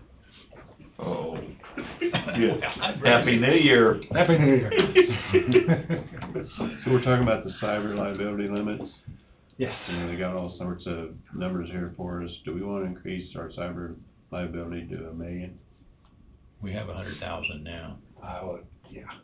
Yeah. And how much difference does it cost?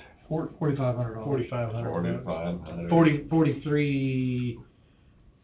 4,300. But you're increasing from, $900,000 for $4,500 to me. 4517.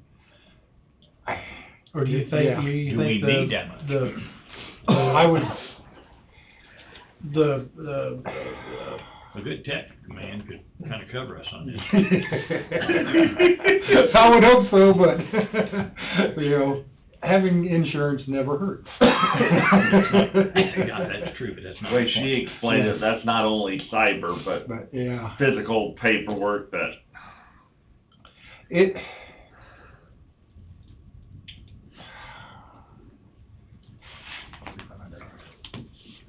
you're getting, you know, from 100,000 to 1 million.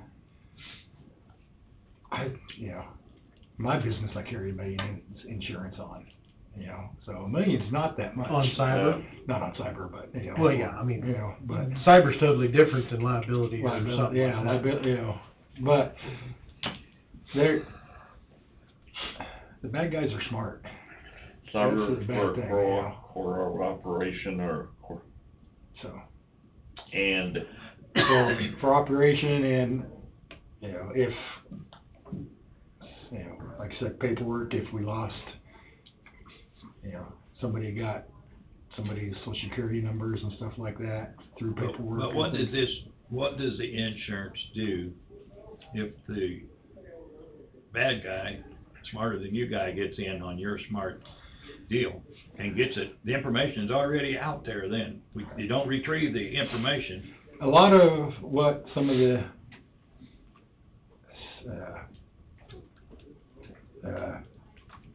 what they cover is if somebody gets in and encrypts all of our data, the insurance sometimes will pay for that. But don't we back all our data up every day? Yes. yeah. It's,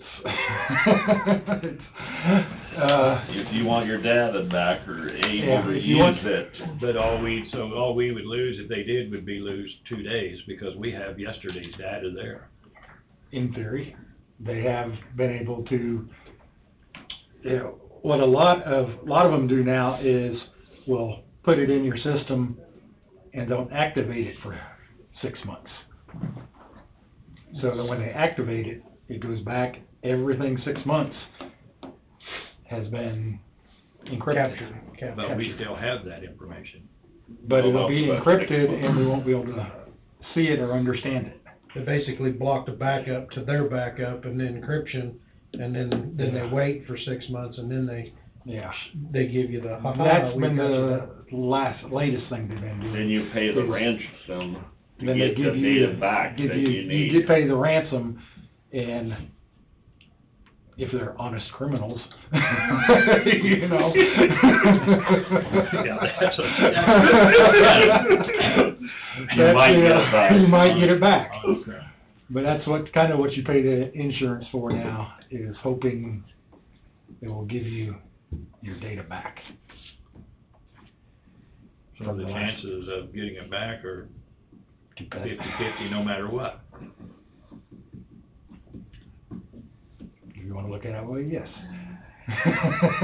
And then Brad, what did this cover if you're, let's say, my identity gets put out there and I have to spend so much money getting my credit rating back or anything? Don't this also, if it's linked to, I don't know. That's would be a question for the insurance company. If you sue us because we lost your data, that would be a question for them. I don't know what it covers. Your dad's already got there. I'll guarantee that. Yeah. I don't, but, you know, I don't know if that covers us, you know, I don't know what the insurance covers there. That's the question for them. It's, So I had my identity, I mean, well, I had social security number issues, and I went to Lifeline. yeah. If I was increasing, and I'm not sure that I'm in favor of it, if I was, I think I would rather go in the middle on this. Go to half of this, and see, because when you just take it 4 times what you're doing, to me, when we really haven't had any issues. Issue won't happen. Yeah, we haven't had a tornado either. That's exactly right. Yep. And we cut some things we didn't do because we said, we never have them. But Yeah, I would say 100,000 is too low. yeah. what about 500,000? That'd be better, yes. But you know. 5 million would be better than a million, I know. too, but I mean, somewhere you gotta. Somewhere you gotta draw the line, gotta that's draw the where line. you guys I mean- have to decide how much you wanna spend. You know, $1 million in liability insurance is not that much, cybersecurity, $1 million is not that much, it's not overboard. That extra 500,000 from 500 to a million is only, I shouldn't say only, it's only $1,900. From $500,000 to $1 million is $1,900. So that's fairly, for what could happen, Yeah, probably won't happen, but what could happen, that 19 might be cheap. With what we all, this county has. yeah. Where we're getting into computer, all that stuff, and I don't understand hardly any of it. Except we're hearing more attacks all the time. And it's, Happens every day. we try and stop it, and we try and stop it, and it still gets through. Does the tort law come in to effect on this too, as far as being able to be sued? I would assume. I would think so. I mean, and there's the state limits how much you can, we can be sued. Okay. I mean, I'm thinking, why do we wanna just spend money to have a big old number out there when there is a limit? Anyway. But, you know, you're kind of paying for the chance, the opportunity, maybe they'll give us the key to get all of our data back. And again, they may not. That's the, from what I've read, you know, it's about a, again, 50-50 chance. So- Wasn't the old pipeline that they hacked into, didn't they ransom that for like Yeah. $500,000 or something like that? Yeah. It was something, It's something. I mean, small compared to what What it could could have have been. been. Yes. You know, and a lot of insurance companies will negotiate with I think that's the the old ransomware pipeline, people. wasn't it? Yeah, that's kind of what the insurance is for, is to negotiate with ransomware if we get hacked.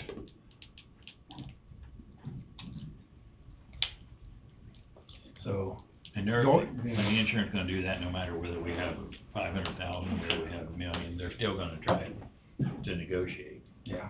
I think somewhere you gotta draw the line. You just can't keep throwing people's money out there just to protect yourself.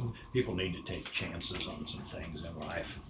I mean, it's not, you can't protect everybody from everything. I know. And that's the case, we're gonna, we can't wrap people in bubble wrap and put them in their car and send them home. No. So, what's the difference in that than some of this? You gotta, sometimes you just, you don't, if you live on what ifs, then you're not having a very happy life. Having a happy life, that's for sure. Okay, I would, if you would rather do $500,000, I would be for that, yeah. I would say increase it over 100,000. If you don't wanna go to $1 million, that's okay. Well, we had two options, 250, 500, or 1,000, $1 million. I'd rather have at least a We need at least 500. five. I mean, you never know, you don't know what that magic number is. No, you don't. I can agree with either way we want it. Yeah, I could see it either way. It needs to be changed. I would increase it, so.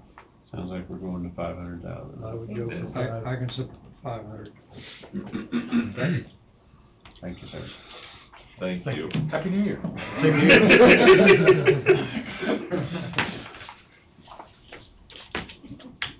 So then, on the law enforcement, Lexi Pool, they already subtracted 1,362 for that. They increased our drones. The umbrella.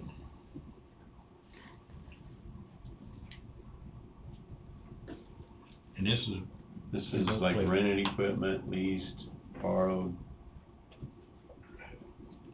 This is on anything that's over your normal limit, I mean, this is your umbrella. Yeah, I think we already, that's increased.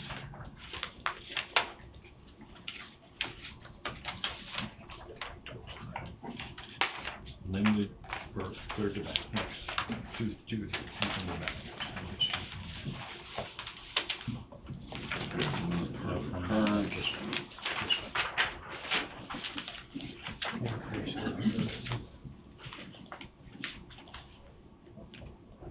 Right here, it has Cyber Solutions Premium. We'll pay for cyber revenue.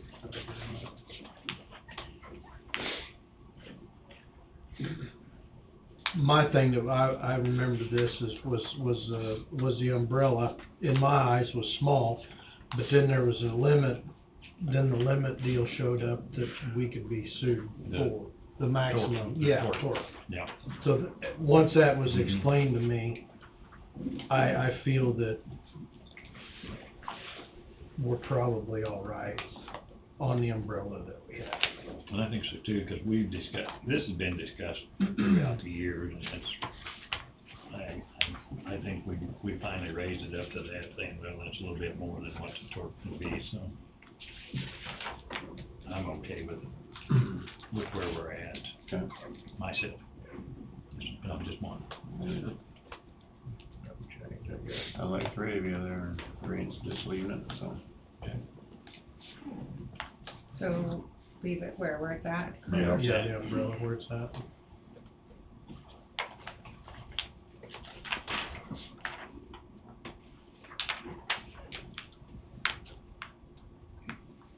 Miscellaneous equipment breakdown applies to all property listed in the policy schedule. Equipment breakdown is not covered in normal wear and tear.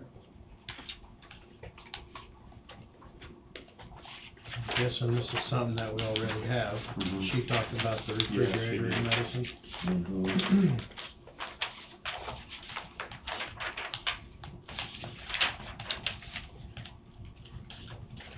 Updated the courthouse square footage, jail. What was the problem on the square footage on the jail? Did we just not have enough, or what? I just don't think it was Yeah, included. it just wasn't listed. Just wasn't listed square footage?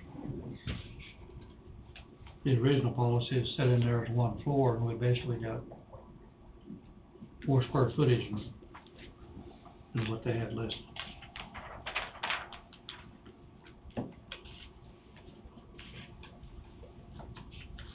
If we're going through them all, unless I'm missing something, I guess.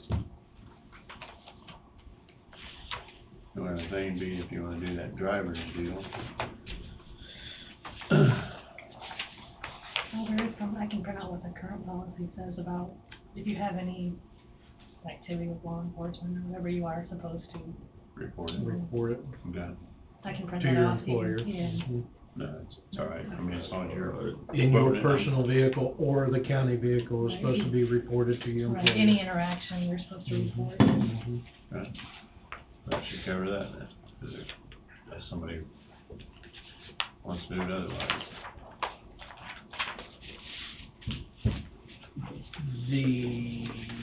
Do we have to,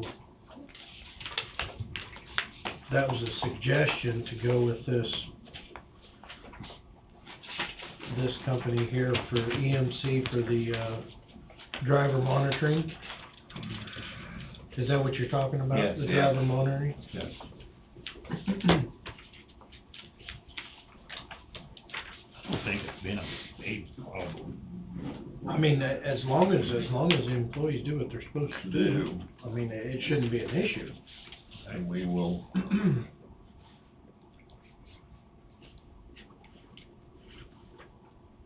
and they'll notify us.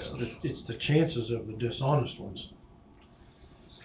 waiting for you to find out, not coming forward, and something happening in between. It could be 6 months before you find out. Exactly. So, I mean, But if something happens from the time they lose their driver's license, they don't report it to you, nobody catches it, they're driving a company vehicle, or a county vehicle, and run a stop sign and kill somebody, it's our negligence that we did not know that individual did not have a driver's license. but if it takes 6 months to discover that, and then 6 months in between, we still did not know. Yeah. So we still, It's gonna fall back on us regardless. yeah, that's exactly I right. mean, you, as an employer, you're hosed. I think that needs to be in the policy for all the new employees to read, that they will, I think that's, They won't read it until it becomes an issue. Well, and that might be something that you need to have a signature page on in the handbook, and when they're hired, Don't we? We do, don't we, Angie? they have to sign that they have read and understood. Yeah, they have We signed. have that. Yeah. We have I that. think they've got to sign that they've read it. But that's the whole employee And accept handbook. Mm-hmm. Most of them will just go out in the vehicle and sign it right then and there and turn it back There's in. very few that have read it. But they've signed it. What can you?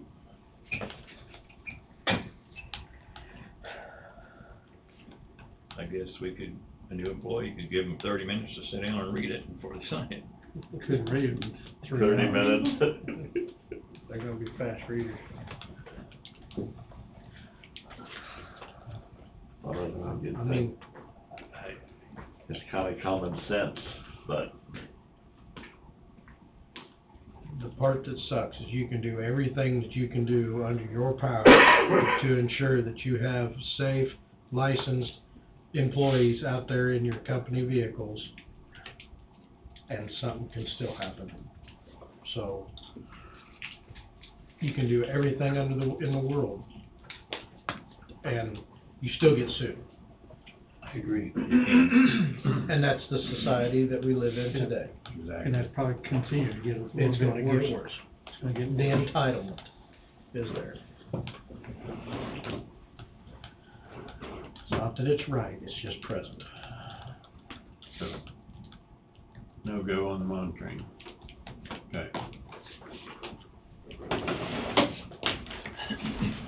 Now, That goes through everything, doesn't it? Not quite. not quite, now you got the white buffalo in the room, riders in company vehicles.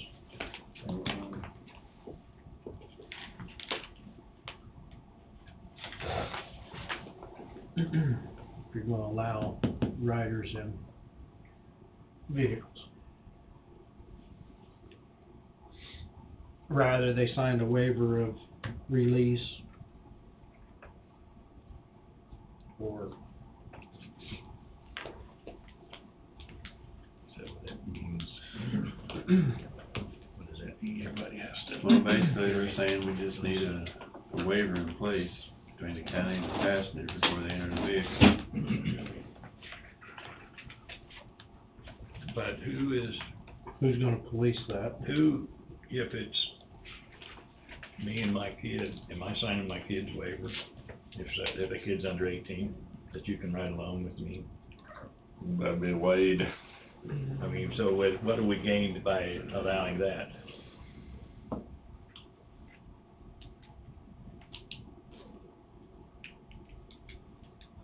The worst thing is little Susie's friend's gonna ride home with mom or dad that is employed by the county and is driving a county vehicle, and they, heaven forbid, have an accident.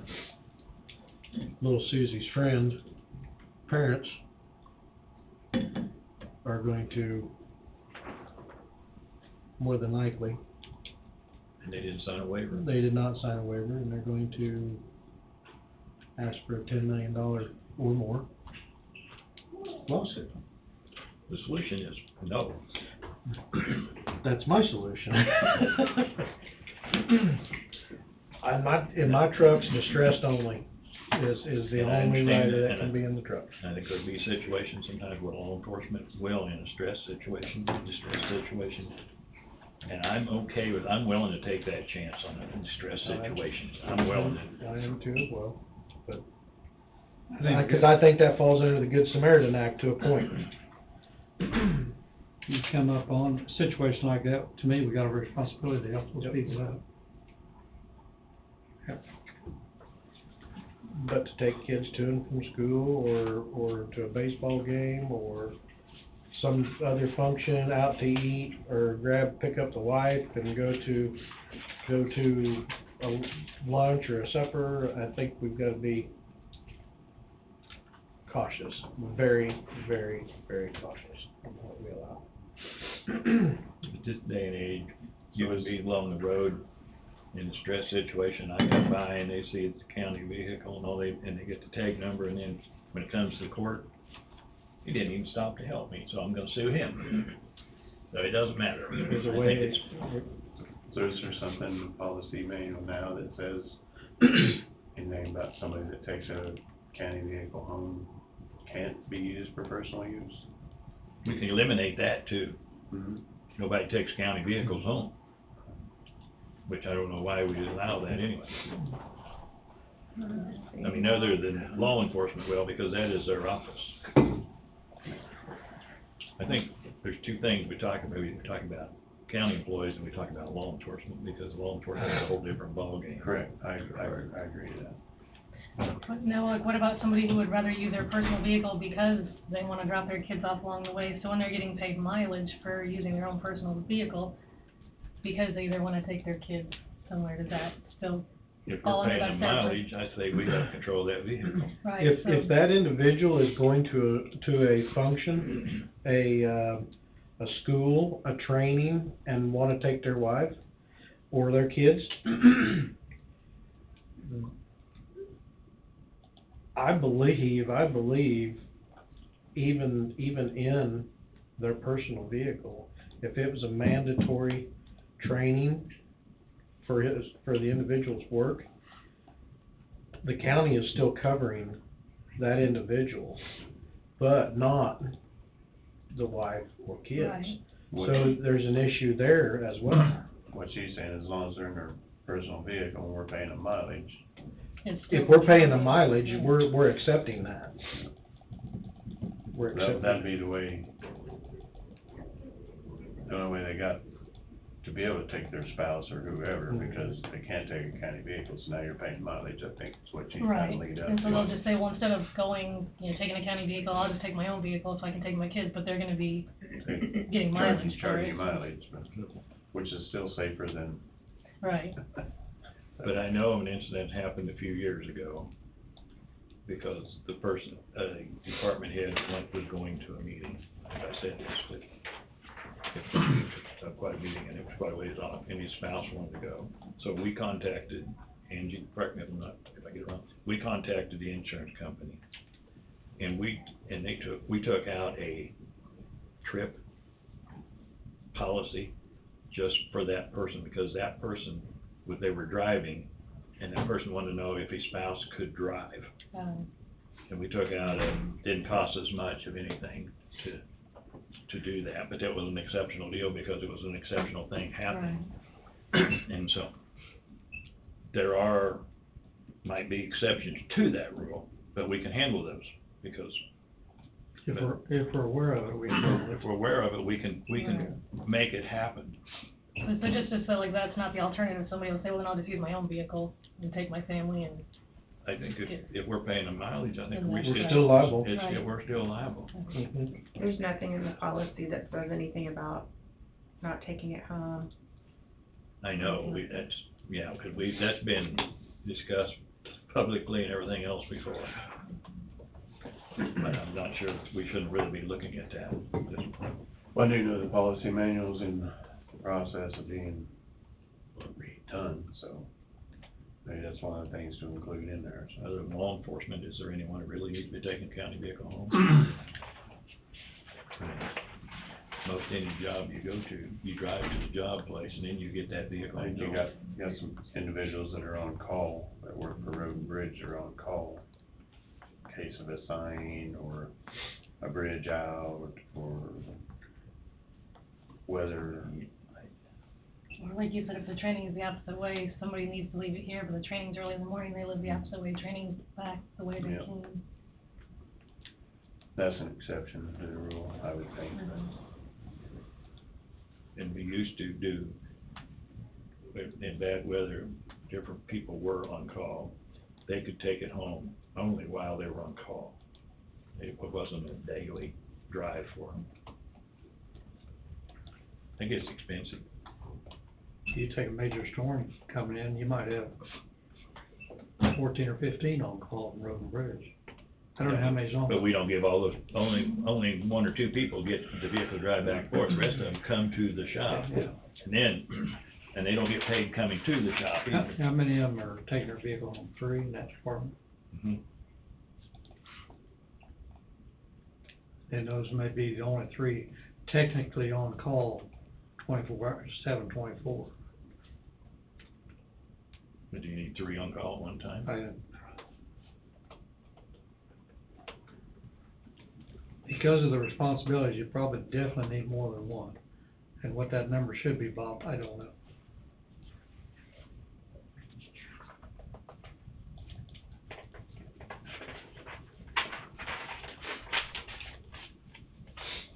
I used to work at the REA, and we were on call, but it was our responsibility to get to the REA building before. We did not take the REA vehicles home at night. And we never got paid till we got there, so. But during the storm, we expect all the people to come out and run the snow plows and everything else. We expect them to get themselves on their vehicles to the shop. So why are we paying 1 or 2 other people to drive a county vehicle to the shop? For the same storm. So we wanna hold off on the rider situation until we get to the employee handbook rewriting. After we see that handbook, we'll rewrite parts of it, a time or 2 or 3. Wonder how close they are on getting it put together. I can find out, she was gone during the I'm holidays. just curious how close they are to getting it.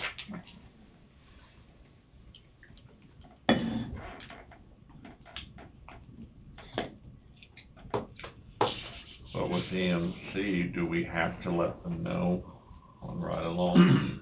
We can have whomever send out a memo to all county employees, and we do not have insurance. This is basically what this is saying, we don't have insurance to cover riders, so if you're taking a vehicle on, don't put anybody in it. Yeah. I mean, we can give them that heads up. Yeah. We oughta. Can't take it into the shop anywhere. I mean, that's just a suggestion, I mean, you better cover your backside. Yeah, we should. Until you can get something ironclad in the employee handbook. Well, then we'll send out a memo, we're renewing our insurance, we find that, we're not insured for ride-alongs. I mean, would that be a good way to state it, or? Just, it's flat, not allowed. It's not allowed. It's not allowed. And that doesn't include, you said law enforcement. This does not different, include so- law enforcement, yeah. This is just county employees. That's because I think they got a separate. They've got a program, Yeah, ride-along program. That probably needs to come from the chair, Pardon me? probably needs to come from the commission in that regard, Okay, being its policy.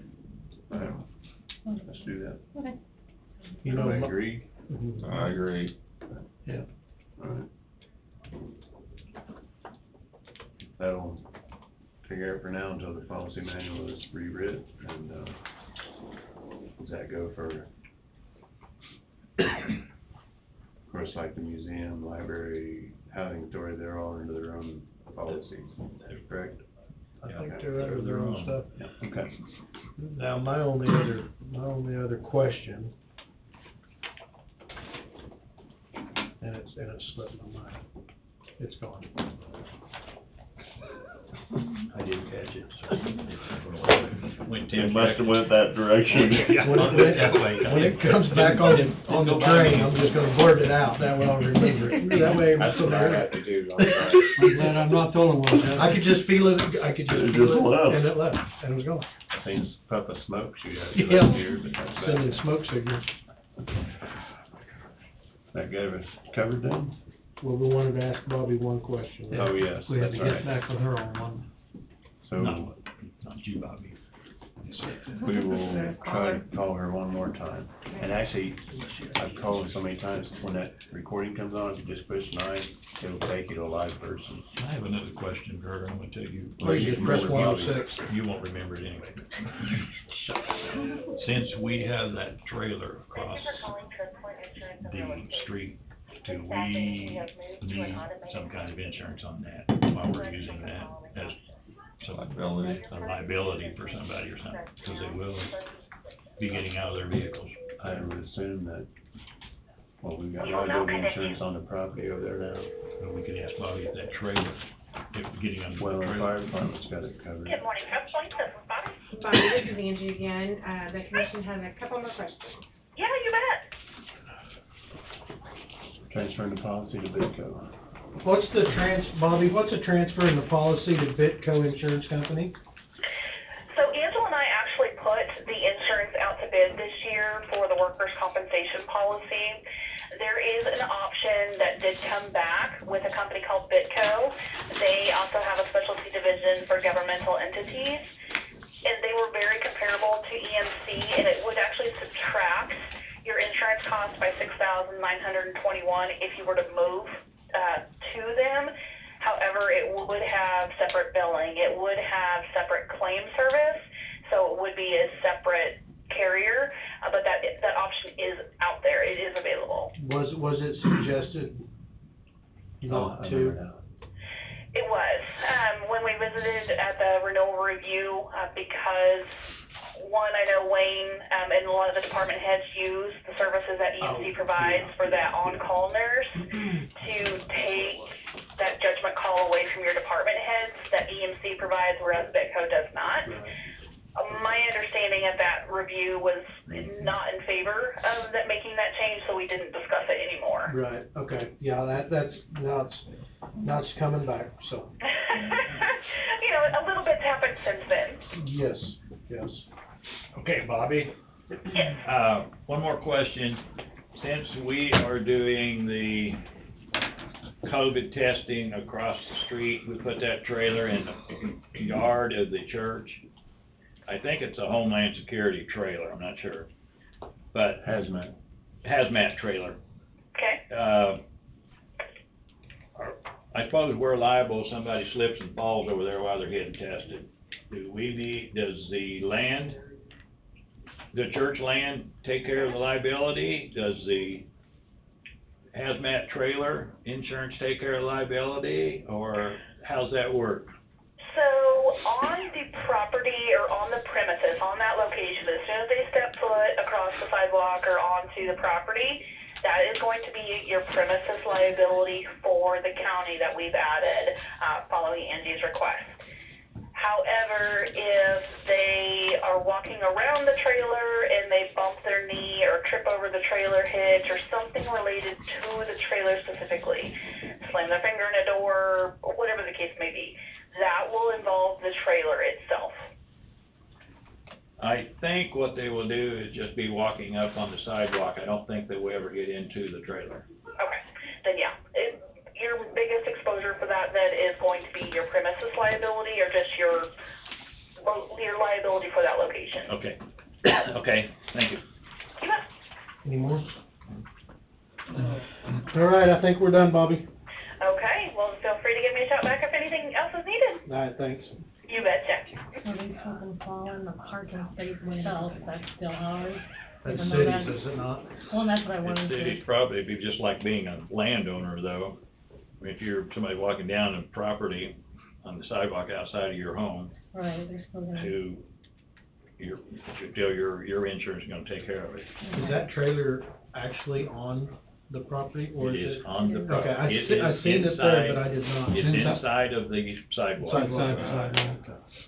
So really, nobody's got any reason to actually step on the property itself, they probably won't go beyond the sidewalk, which is why most likely it'll always be the parking lot and the sidewalk, that they won't go any further. So, okay, we should be covered there then. Okay. Yep. It's an FYI, I don't know if everybody got a copy or not. Do we need to initial it? I don't know, do we normally? I don't recall, Yeah, I think it's just, just a notification. yeah. I don't recall. So, sounds like we've gone through everything. Angie has all the changes needed. I'll get with her and let her know. Bobby, you need something? I had one thing, Okay. if the commission has time. I should have been separating these right now. Where's that? Oh, thank you. The, ARPA money. we have a third round. The Fed passed the Infrastructure Act, not the Build Back Better bill, that failed, as you've probably been seeing in the news, and that was mainly social spending, but prior to that, there was a infrastructure bill that passed, and it is going to be very similar to the ARPA funds and the Spark funds that we've already received, but they're gonna, want to see that we've drawn down or used the ARPA funds that we have. So, I've been thinking of creative ways, applicants who may benefit from some of these ARPA funds, but they're hard to spend because they're wrapped around COVID. And so, on a related issue, when I first came to Coffee County, when I pulled into the county seat here in Burlington, and ended up at the intersection of Neosho and 75, beautiful town, beautiful county. Everything's beautiful until you see those mainly three buildings there on the corners here at 75 Neosho. One of them's the old Opry. There's an effort right now, there's something about an individual, they're trying to improve it, but it still looks blighted in its current state. She's working on it. The old theater, what's referred to as the Roasty Toasty, I think that was the last thing that was in there. And the stoplight store. Those buildings all look blighted. The theater, the one you see on the front page of what I handed you, there at 326 Neosho, that's also privately owned, but it has the roof is leaking bad. And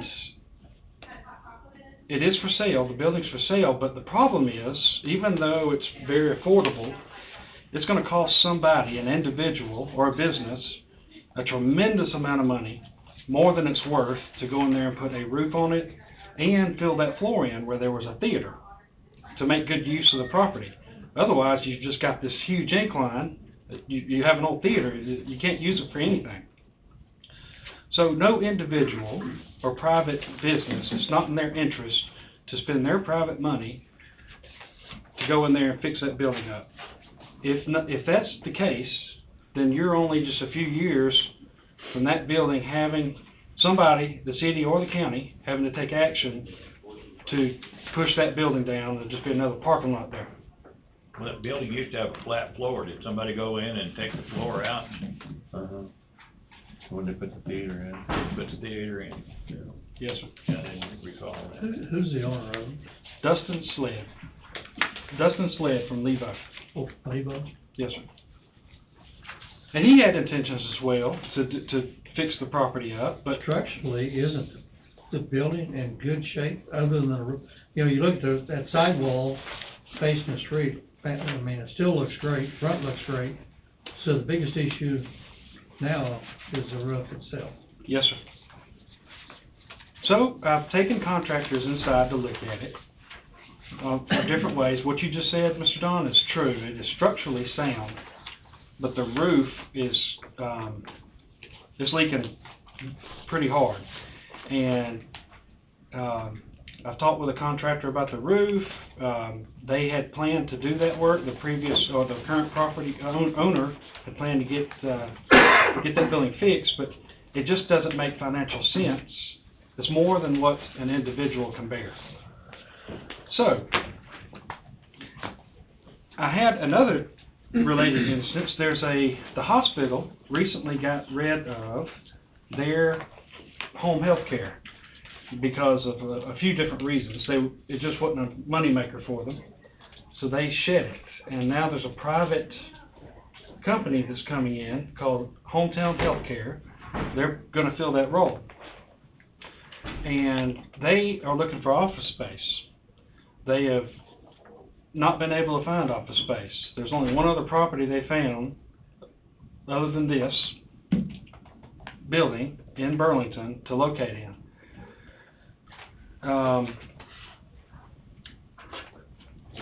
I would like to propose to the commission to consider this and talk about it, deliberate on it, and maybe move on at a later date. If we need to use these ARPA funds, and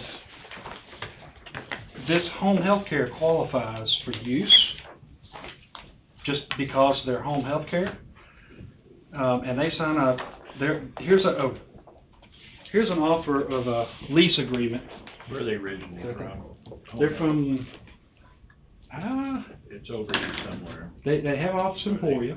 Fredonia, Fredonia? They're from Fredonia, that's what it says. hometown. Yes, sir. I propose that we use these ARPA funds to purchase the building, fix the roof, fill that floor in, and renovate only 1,500 square foot of office space for hometown healthcare, and lease, the county own and lease back to hometown healthcare. They will pay, in that lease you see there, they're offering $500 a month, but there's room for more, I'm sure. There's about, if I'm not mistaken, about 14,000 square foot total in that building, including the bottom and upstairs. There's actually an upstairs in that, Oh, yes, sir. which would be just only part of it. Yes, sir. So we would renovate, I'm proposing we renovate 1,500 square foot downstairs, put them in there as a tenant, let them lease back to us. That will kill 2 or 3 birds with one stone. That'll help us with trying to use a little bit more of the ARPA money. Get a new business in town and get them an office. We'll have some lease income in perpetuity. And we'll take a building that's gonna be, that's a problem now, an eyesore, and turn it into an active, nice, good-looking building. Isn't there a healthcare business just to the east? On the north side of the road? Apollo. Apollo. That is, Well, home health actually is, hometown health is, I deal with them with another organization that I belong to. They actually go into the home and help people. Oh, And I'll be honest, they don't have a very good record with the group, other company that they actually deal with and have contracts with. Their record has not been very good with them. But I'm gonna just throw this out there. I don't want the county to start getting into the real estate business. If the person that owns this building wants to apply for those ARPA funds and approved, we have someone who either approves it or don't approve it. And if they approve it for them, that's fine. But I don't want the county to start just being out and buying up properties. Every time we buy something, it comes off the tax roll, and I don't think that that's the business that we are in. We don't want to be in the rental business. That's just my personal opinion on it. For helping people to fix things up, they need it, but if the owner wants to apply for that, then I'm all supportive behind the owner applying for it. And then they can take it and renovate it, rent it out to these people if they have deals, whatever it is, and they can do what they want with the rest of the building. But I personally am not in favor of the county starting to buy up properties and just to rent out. I think that's our category. Understood. What about the stoplight store? That's another one, similar situation. You can drive by and see the ceiling has mostly failed. They stacked it up in different places, but at some point when either somebody put a roof on the stoplight store or where that restaurant's going, the old sheriff, there was a problem between the party wall there, and all the water is now leaking into the stoplight store. It's not leaking into the sheriff's property where we're talking about the restaurant going. That's fine, but there's water leaking. You can see it if you walk by the front. Is there grant funding available for restoration of those 2 buildings? You know, we got a building on Main Street in Leroy that's over 100 years old, that an individual there got a $250,000 grant to upgrade that facility and possibly put apartments or whatever. But he got a $250,000 grant 6-8 months ago. They haven't started work, I don't think yet. Yes, sir. But why wouldn't those two structures there qualify for some grant funding? Those are CDBG, Community Facility Restoration Grants. And they are very competitive.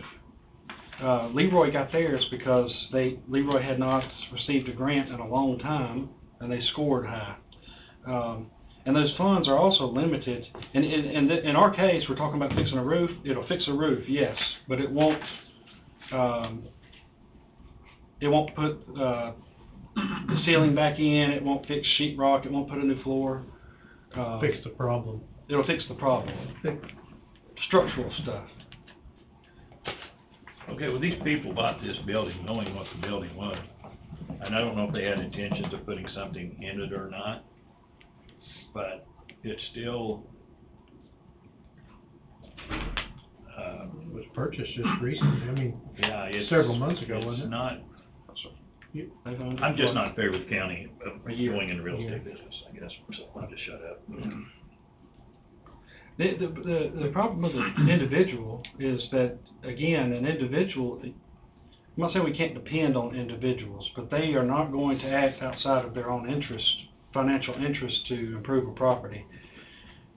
Using these ARPA grant funds, again, the same premise with applying for a CDBG, it's grant funds. Can an individual apply for these grant funds? They could, and if the Okay. commission's fine with that, we can arrange that, but then that opens up another can of worms. Who are we, well... We have someone hired who determines whether people are eligible for it or not. Yes, sir. Right. Southeast Kansas, so that's not in our deal. Yes, sir. Does the roof just need an overlay of either metal or tar paper? Or is this beams going across need to be pulled out and replaced too? The estimate that we have, he does not imply that those beams need to be replaced. Again, structurally, the roof is okay right now. I forget what kind of roof. There's 4 buildings in Leroy. You know, the pizza parlor in the building to the south of it, the First Citizen State Bank, and what used to be the school district on the west side. They've got they just laid high channel metal over the beams that were trusses that were still in place. Yes, sir. Does this roof slope? Yes, it slopes to the back. Sure have a little bit of slope, I would think. I believe it slopes to the back. Yeah, it has to. You'd think they'd have to have some slope. I believe he was proposing like a spray on sealant with rubber underneath that, if I remember correctly. Restore that whole building on the inside, would take a boatload of money. That's right. Take a boatload. You've seen it's all lasting plaster, right? Yep. Just like with that old Opry. The lady who owns it, I'm all in support of her doing what she thinks she wants to do. But in reality, if you've ever looked at that building, unless you have a couple $1 million, which she doesn't have, and there's no funds available other than the $100,000 grant she got, to fix that building up, the best we can do is try to keep it from being an empty parking lot. Well, in essence, that's what we did on the one stop. I mean, we bought it to help clean up a blighted property in hopes that somebody will Want to build there? build that, buy that, put it back on the tax roll with substantial increase. You'd kind of be doing the same thing there. I mean, it takes money to make money. We could put it back on, we could do it and sell it, put it back on the tax roll.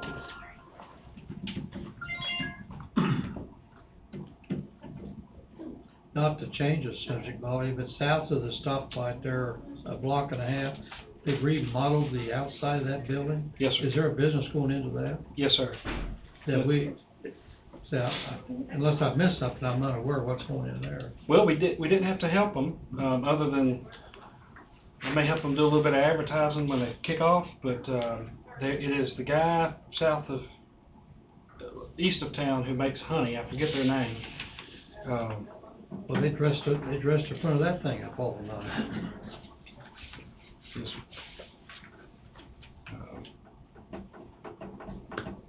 but that is a new business coming in as well, yes, sir.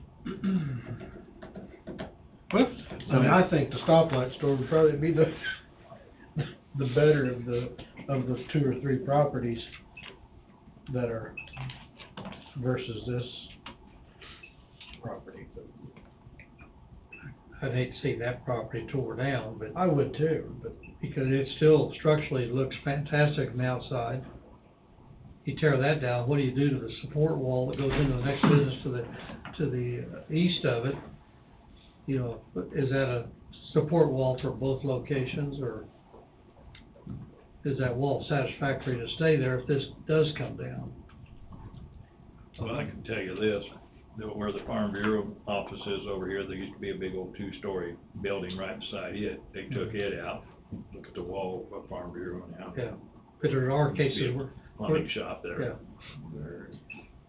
There are cases, you tear this down, the next wall may, I have no idea what it may look like, or what it technically supports. I do know in my travels, I do go to the local restaurants and talk to individuals, and you'd be surprised how many counties in other states, not this state, own properties through economic development, just for economic development. How much of the main street do we wanna lose? This is something to think about. I mean, if he's gonna use funds from another entity and not tax dollars, that makes a big difference to me. Yeah. And so, with that being said, and what Bob mentioned about it, that the previous owner exists, the owner that has it now can get the same grant through the same funds you're attempting to use. If that's a possibility, let's try that avenue, and then we'll revisit it. We'll do the same thing, and then they can rent the building out, and it's still on the tax rolls. I'm fine with that. Businesses.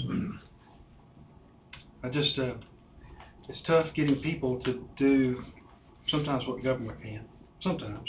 Just like your roads, you can't depend on individuals with a box blade to go out there and keep up a road, but the county sure can. mm-hmm. And, well, thank you for, I'll just make a statement. I mean, I've talked to several people, different places, and that economic development owns more than, in a lot of places, more than what you think. I mean,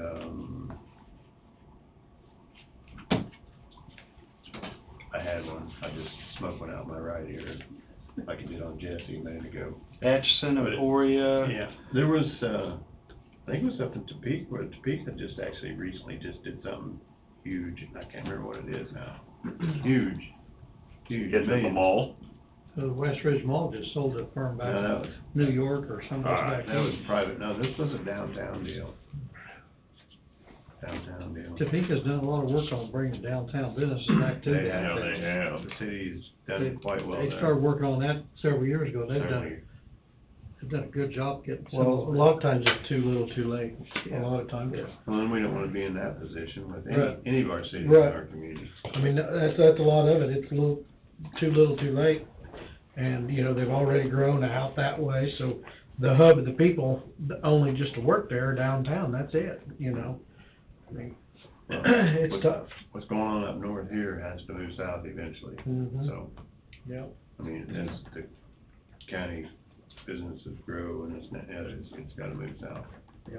So, I'm willing to revisit it if you wanna visit with, yes, sir. I'll make an attempt to do what Mr. Bob's talking about and see if we can accomplish in the same, you know, I'm fine. I just, I'll update you. I'll come back to we've you. done It's just too bad that, three or four loans too here recently too, so. Yeah. it's just too bad the interior of that it appears to be somewhat shot. If you were to tour that and the stoplight store and even the theater, I think that'd be good, the Opry, and the building, there's the building in, the gentleman from the building in Waverly, who owns the upholstery shop, he's in a predicament. He wants to save his building, and it's like a similar situation. It's kind of right there on the main drag, and if it were to be tore down, it would just be a ugly lot. It would be. And there is something coming that may help that guy, so I'm working on that. Leroy, hopefully that building you're talking about will be done. There's another building in Leroy on the other side of the pizza shop, on the same side as the pizza shop. It's in really bad shape. It's not good shape. It may be past the point of no return. I haven't been inside that, and I understand it's got a lot of antique stuff in it, supposedly, but I haven't been in that building for 20 years probably. Yes, sir. But the walls appear to be fairly decent, but I believe it was the county in Allen County for Bola's Fine Arts that did that, wasn't it? Well, that was before you came here, but the Fine Arts Center in Iowa. In Iowa, they're on the west side of town, south side. I've been in that building. That's a nice place. They spent a bunch of money they to spent a get pile it of there. money working they expanded to the east. That's where the last county commissioner meeting was. Oh, was it? Here 5-6 months ago. But I think that was a Grow Allen County group, not the commission that did Uh-huh. that. They have an organization down Well, there. they used grant money to get a lot of it done, if I remember correctly. Use grant money, but Yeah. they just don't go out. That's what he's proposing here, is grant money, not tax dollars, so. And that's what I say, let's see what the people can do. Okay. Work on it. Thank you for listening. Thanks, Bob. Thanks, Bob. Roundtable, Angie. I've got new bank stuff for you guys to sign. Bank signature paperwork. Because we have Denise left and I have a new girl, so, need you to sign on this line. We'll stamp below. This line. Thomas L.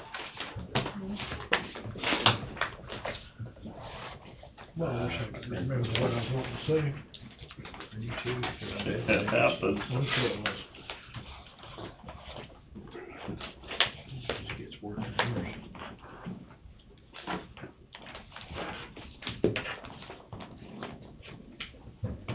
Pass it on. Yep.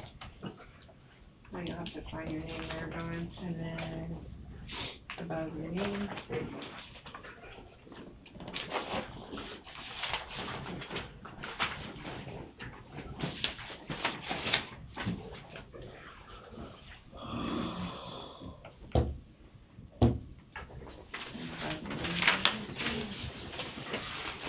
Right on the thin line. I'm flipping you down, isn't it? Yes, it is. Sign on the thin line, Yeah, it's a little line there. with the thing, right there. Yep. And that one.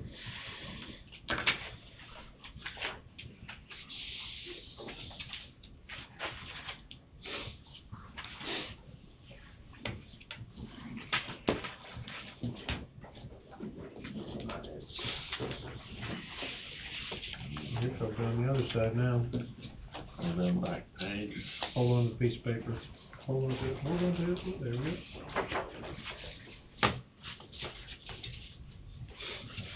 Back page at the bottom.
Cause he was there last Thursday, closing out the year.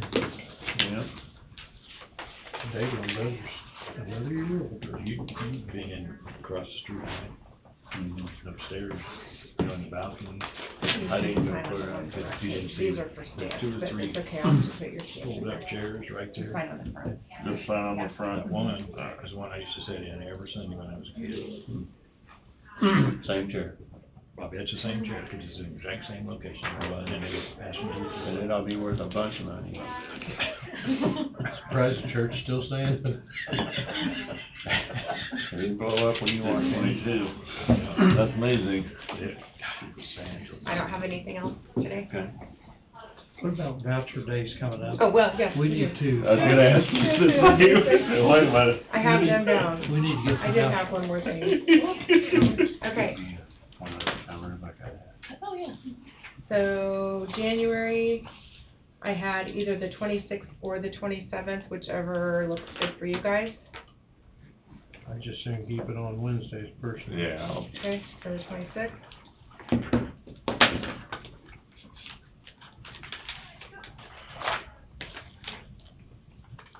Okay, and then February, I had 24th, I think that's Thursday. That's a That's a Thursday.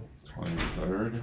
And we might have to do that on that month because it is a short month, Do it on a Thursday, do it on Thursday or Yeah. Friday, or, I mean, the Thursday. the Thursday. Yeah, if that would work, because that'll give us 2 days till the end of the month, so, Do it on Thursday then? yeah. February 24th. And then March, I think we could do that one on the 28th, following the meeting. All right. And then on April, have to be the 27th, 25th would be too early. yeah. And then in May, either the 25th or 26th. Again, I didn't know which you wanted Makes no to do. difference to me. I know Wednesday works better for 25th, you. yeah. I mean, it don't, I mean, I'm just trying to We look could at do it the the days 26th. left after, I can do it 26th, it don't matter. I could do it the 26th too. I can do I can do it anytime. Okay, let's go ahead and do the 26th, 26th? yeah, on that one too. We'll try to stick to Wednesdays, but if we need, That's fine. and then June, I think we could do it that 27th, on following the meeting.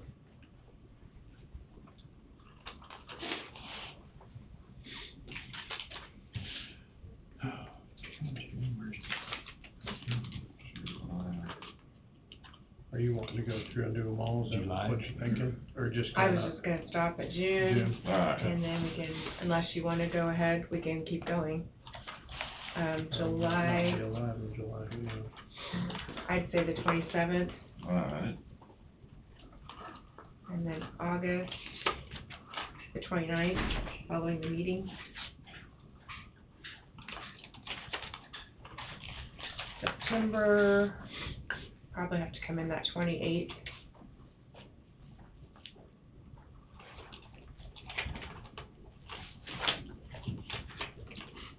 And then October, I'd say the 26th.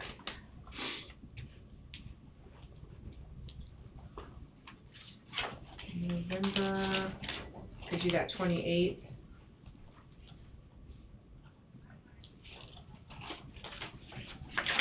And then December, probably have to come in the 28th. What about 27th, because we're meeting that on Tuesday? Oh, yeah, yeah, we could do that, Do the 27th. Do the 27th? yeah. I didn't realize So we have to come back in on the 30th. We'll come back in on the Mhm. 30th. Yeah. That would be too late though, correct? Yeah, Yeah. Okay. that's the last day they have to go out that day. Okay, all right. Now I'm lost on my calendar here. Yeah, after a while they go backwards. Well, that year flew by. Yeah, I did. Yeah, It's Christmas again. yeah. It'll be about like that, I'm afraid. Now, that is all I have. So you can schedule your vacation days out now, Tim. That's what I'll do. Thank you. You're welcome.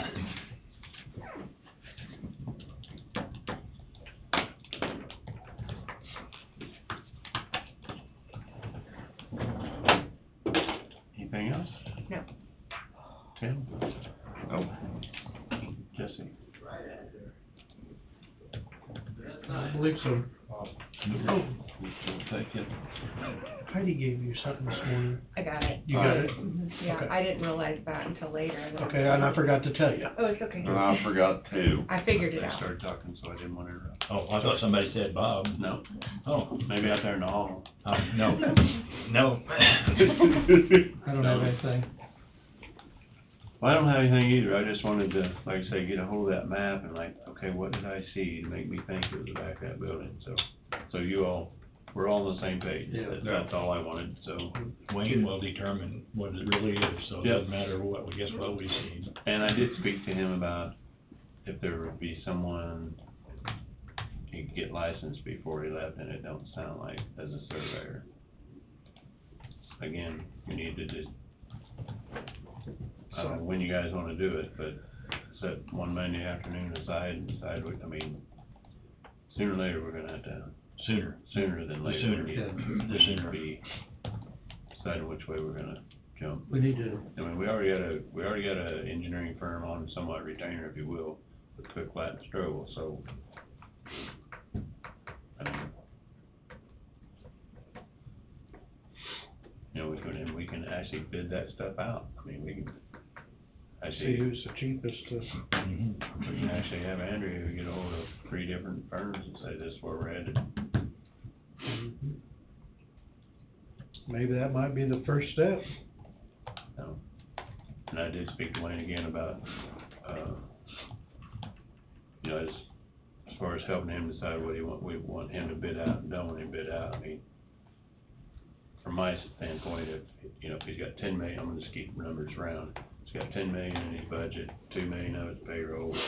He's gonna bid out at 1.5 for asphalt overlays, and he needs these many dollars worth of pipes and this and that and the other, but, so he's working on that. Okay.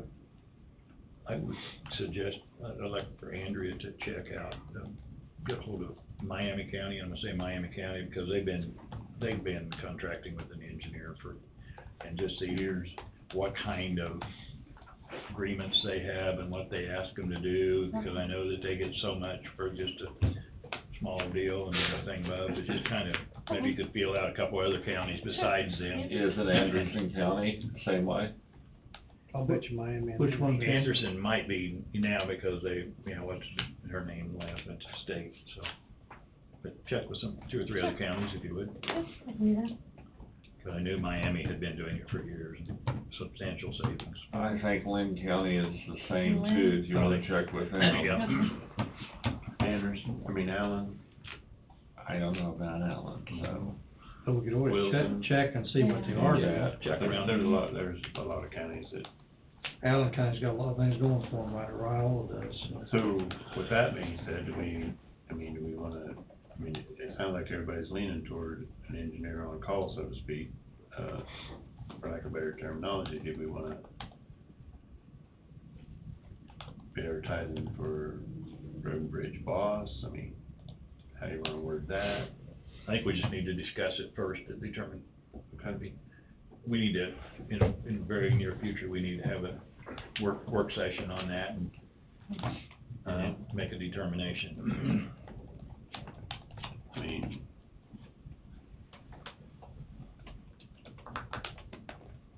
it's January 3rd.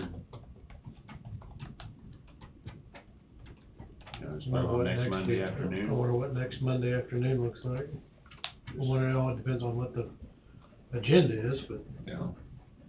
As far as I'm concerned, I can go to lunch and come back, we I can do it. can do it today, I don't care. Do it today too. We can break for lunch and come back and, It's 11:50 already. Time flies. you good, Tim? Today, next Monday, It's cold outside. we're not gonna. I can do it anytime, I can do it anytime you wanna call it. I think maybe it'd probably be good to do it today, and then we can kinda get a direction of travel, maybe. Okay.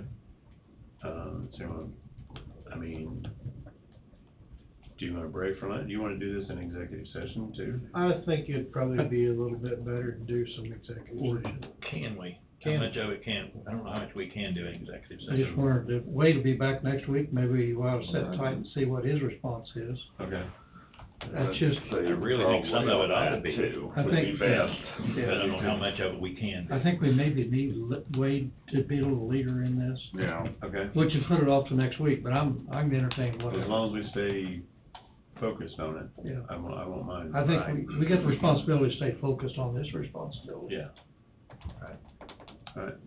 And road and bridge, you know, is a third of our budget for the year, so we need to stay focused on it. Yes, I agree.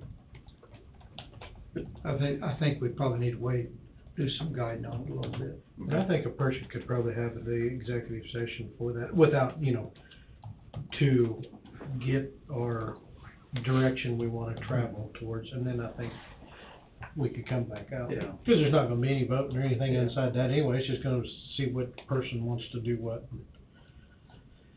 Kinda throw some options out on the table. Everybody's agree? I'm good with Monday, next Monday. Okay. Alright. Andrea, do you have anything for roundtable? Well, just that trailer across the street, Randall Brown's been working really hard out there to try to get the electricity going. It's still throwing a breaker, even just hooking the space heaters up, is throwing the breakers over there. So he's been out there all morning working really hard, trying to figure out how to hook it up in different directions, to try to keep it off of one, but, Don't they have a generator? well, they're trying to avoid that. We do have a generator, but they're trying to work around that, so he's been out there trying to figure out a way to get that hooked up to electricity, so. Well, the stance on it was maintaining the fuel level in the generator, and, I mean, they're only gonna use it an hour in the morning, hour in the Right. afternoon, correct? Okay. So maybe the wisest thing to do would just be, Yeah, are they gonna have to take it out, put it in something every night? Why they just roll it in that trailer? I don't know what kind of generator it is. Yeah, and I'm not sure which one option we end up going with there for a generator, because there isn't one that is with it, but if that's, might end up being an option, because here right now, even just the two small space heaters that they have through the breaker, so he's, yeah, if you're plugging in a 120. Well, and you're also running extension cords from here to Yeah. Lord knows where too, for the plug-in. well, and they were going straight into that front door, so it's Mhm. just from the trailer straight to that south entrance door. You wanna, one of us check in on them? I don't know how to do it. Hate to volunteer anybody from Road and Bridge to help maintain a generator, but maybe we need to. Well, we've got a maintenance person. Well, as far as picking a generator up and, No. I mean, yeah, she can go over and gas it Carl up. Lee probably would be the one, his office could probably be the one for a generator. I don't know what we have available, he would know what we have available. And then him and his associate can place it and remove it when it needs to be, and, And it should be fine during the day, just as the first thing in the morning and last thing in the. right. Yeah. You throw it back, pick up, right out here underneath the camera. Right. We could put the, And I have I it- don't know how big of generator we're talking. Right. And I'm not sure either. If yet, Randall. it's a small generator, Wait, would it that could be- sit inside of that building, Yeah, because there's nobody in it. right. And then you're putting fumes in there, you burn the place up while we got liability on it. As it is right now, they've had those front doors That wide might open be all like day. most counties. So like, So leave the doors open. yeah. That generator wouldn't have to be very big. Right, so that's all they want off of it. There's the light on the inside and then the couple of space heaters. Most of them have a 30 amp breaker, so even some of the smaller ones, so. I can get. And he might have Carl. figured out a solution by now, because he's been out there all I morning. would guess so he that might- plug it in either on probably a 15 amp, and when you're putting heating elements on it, you're drawing more amperage. Maybe they could plug it. Is it a space heater or is it electric heat? It's a little They're two little. heating elements. Yeah. Oh, so it's electric heat, it's Mhm. not running like a kerosene. No, no. Yeah, oh, okay. Yeah. Yeah, it's really Full pulling the juice. power. Yeah. No. Well, I'll check on them, it's okay, I'll hit Carl Lee up about placing a generator, but I'll check on them. That was it for me. Nobody has anything else, we'll adjourn at 11:56, till next week. Monday. Everybody have a good week. Thank you.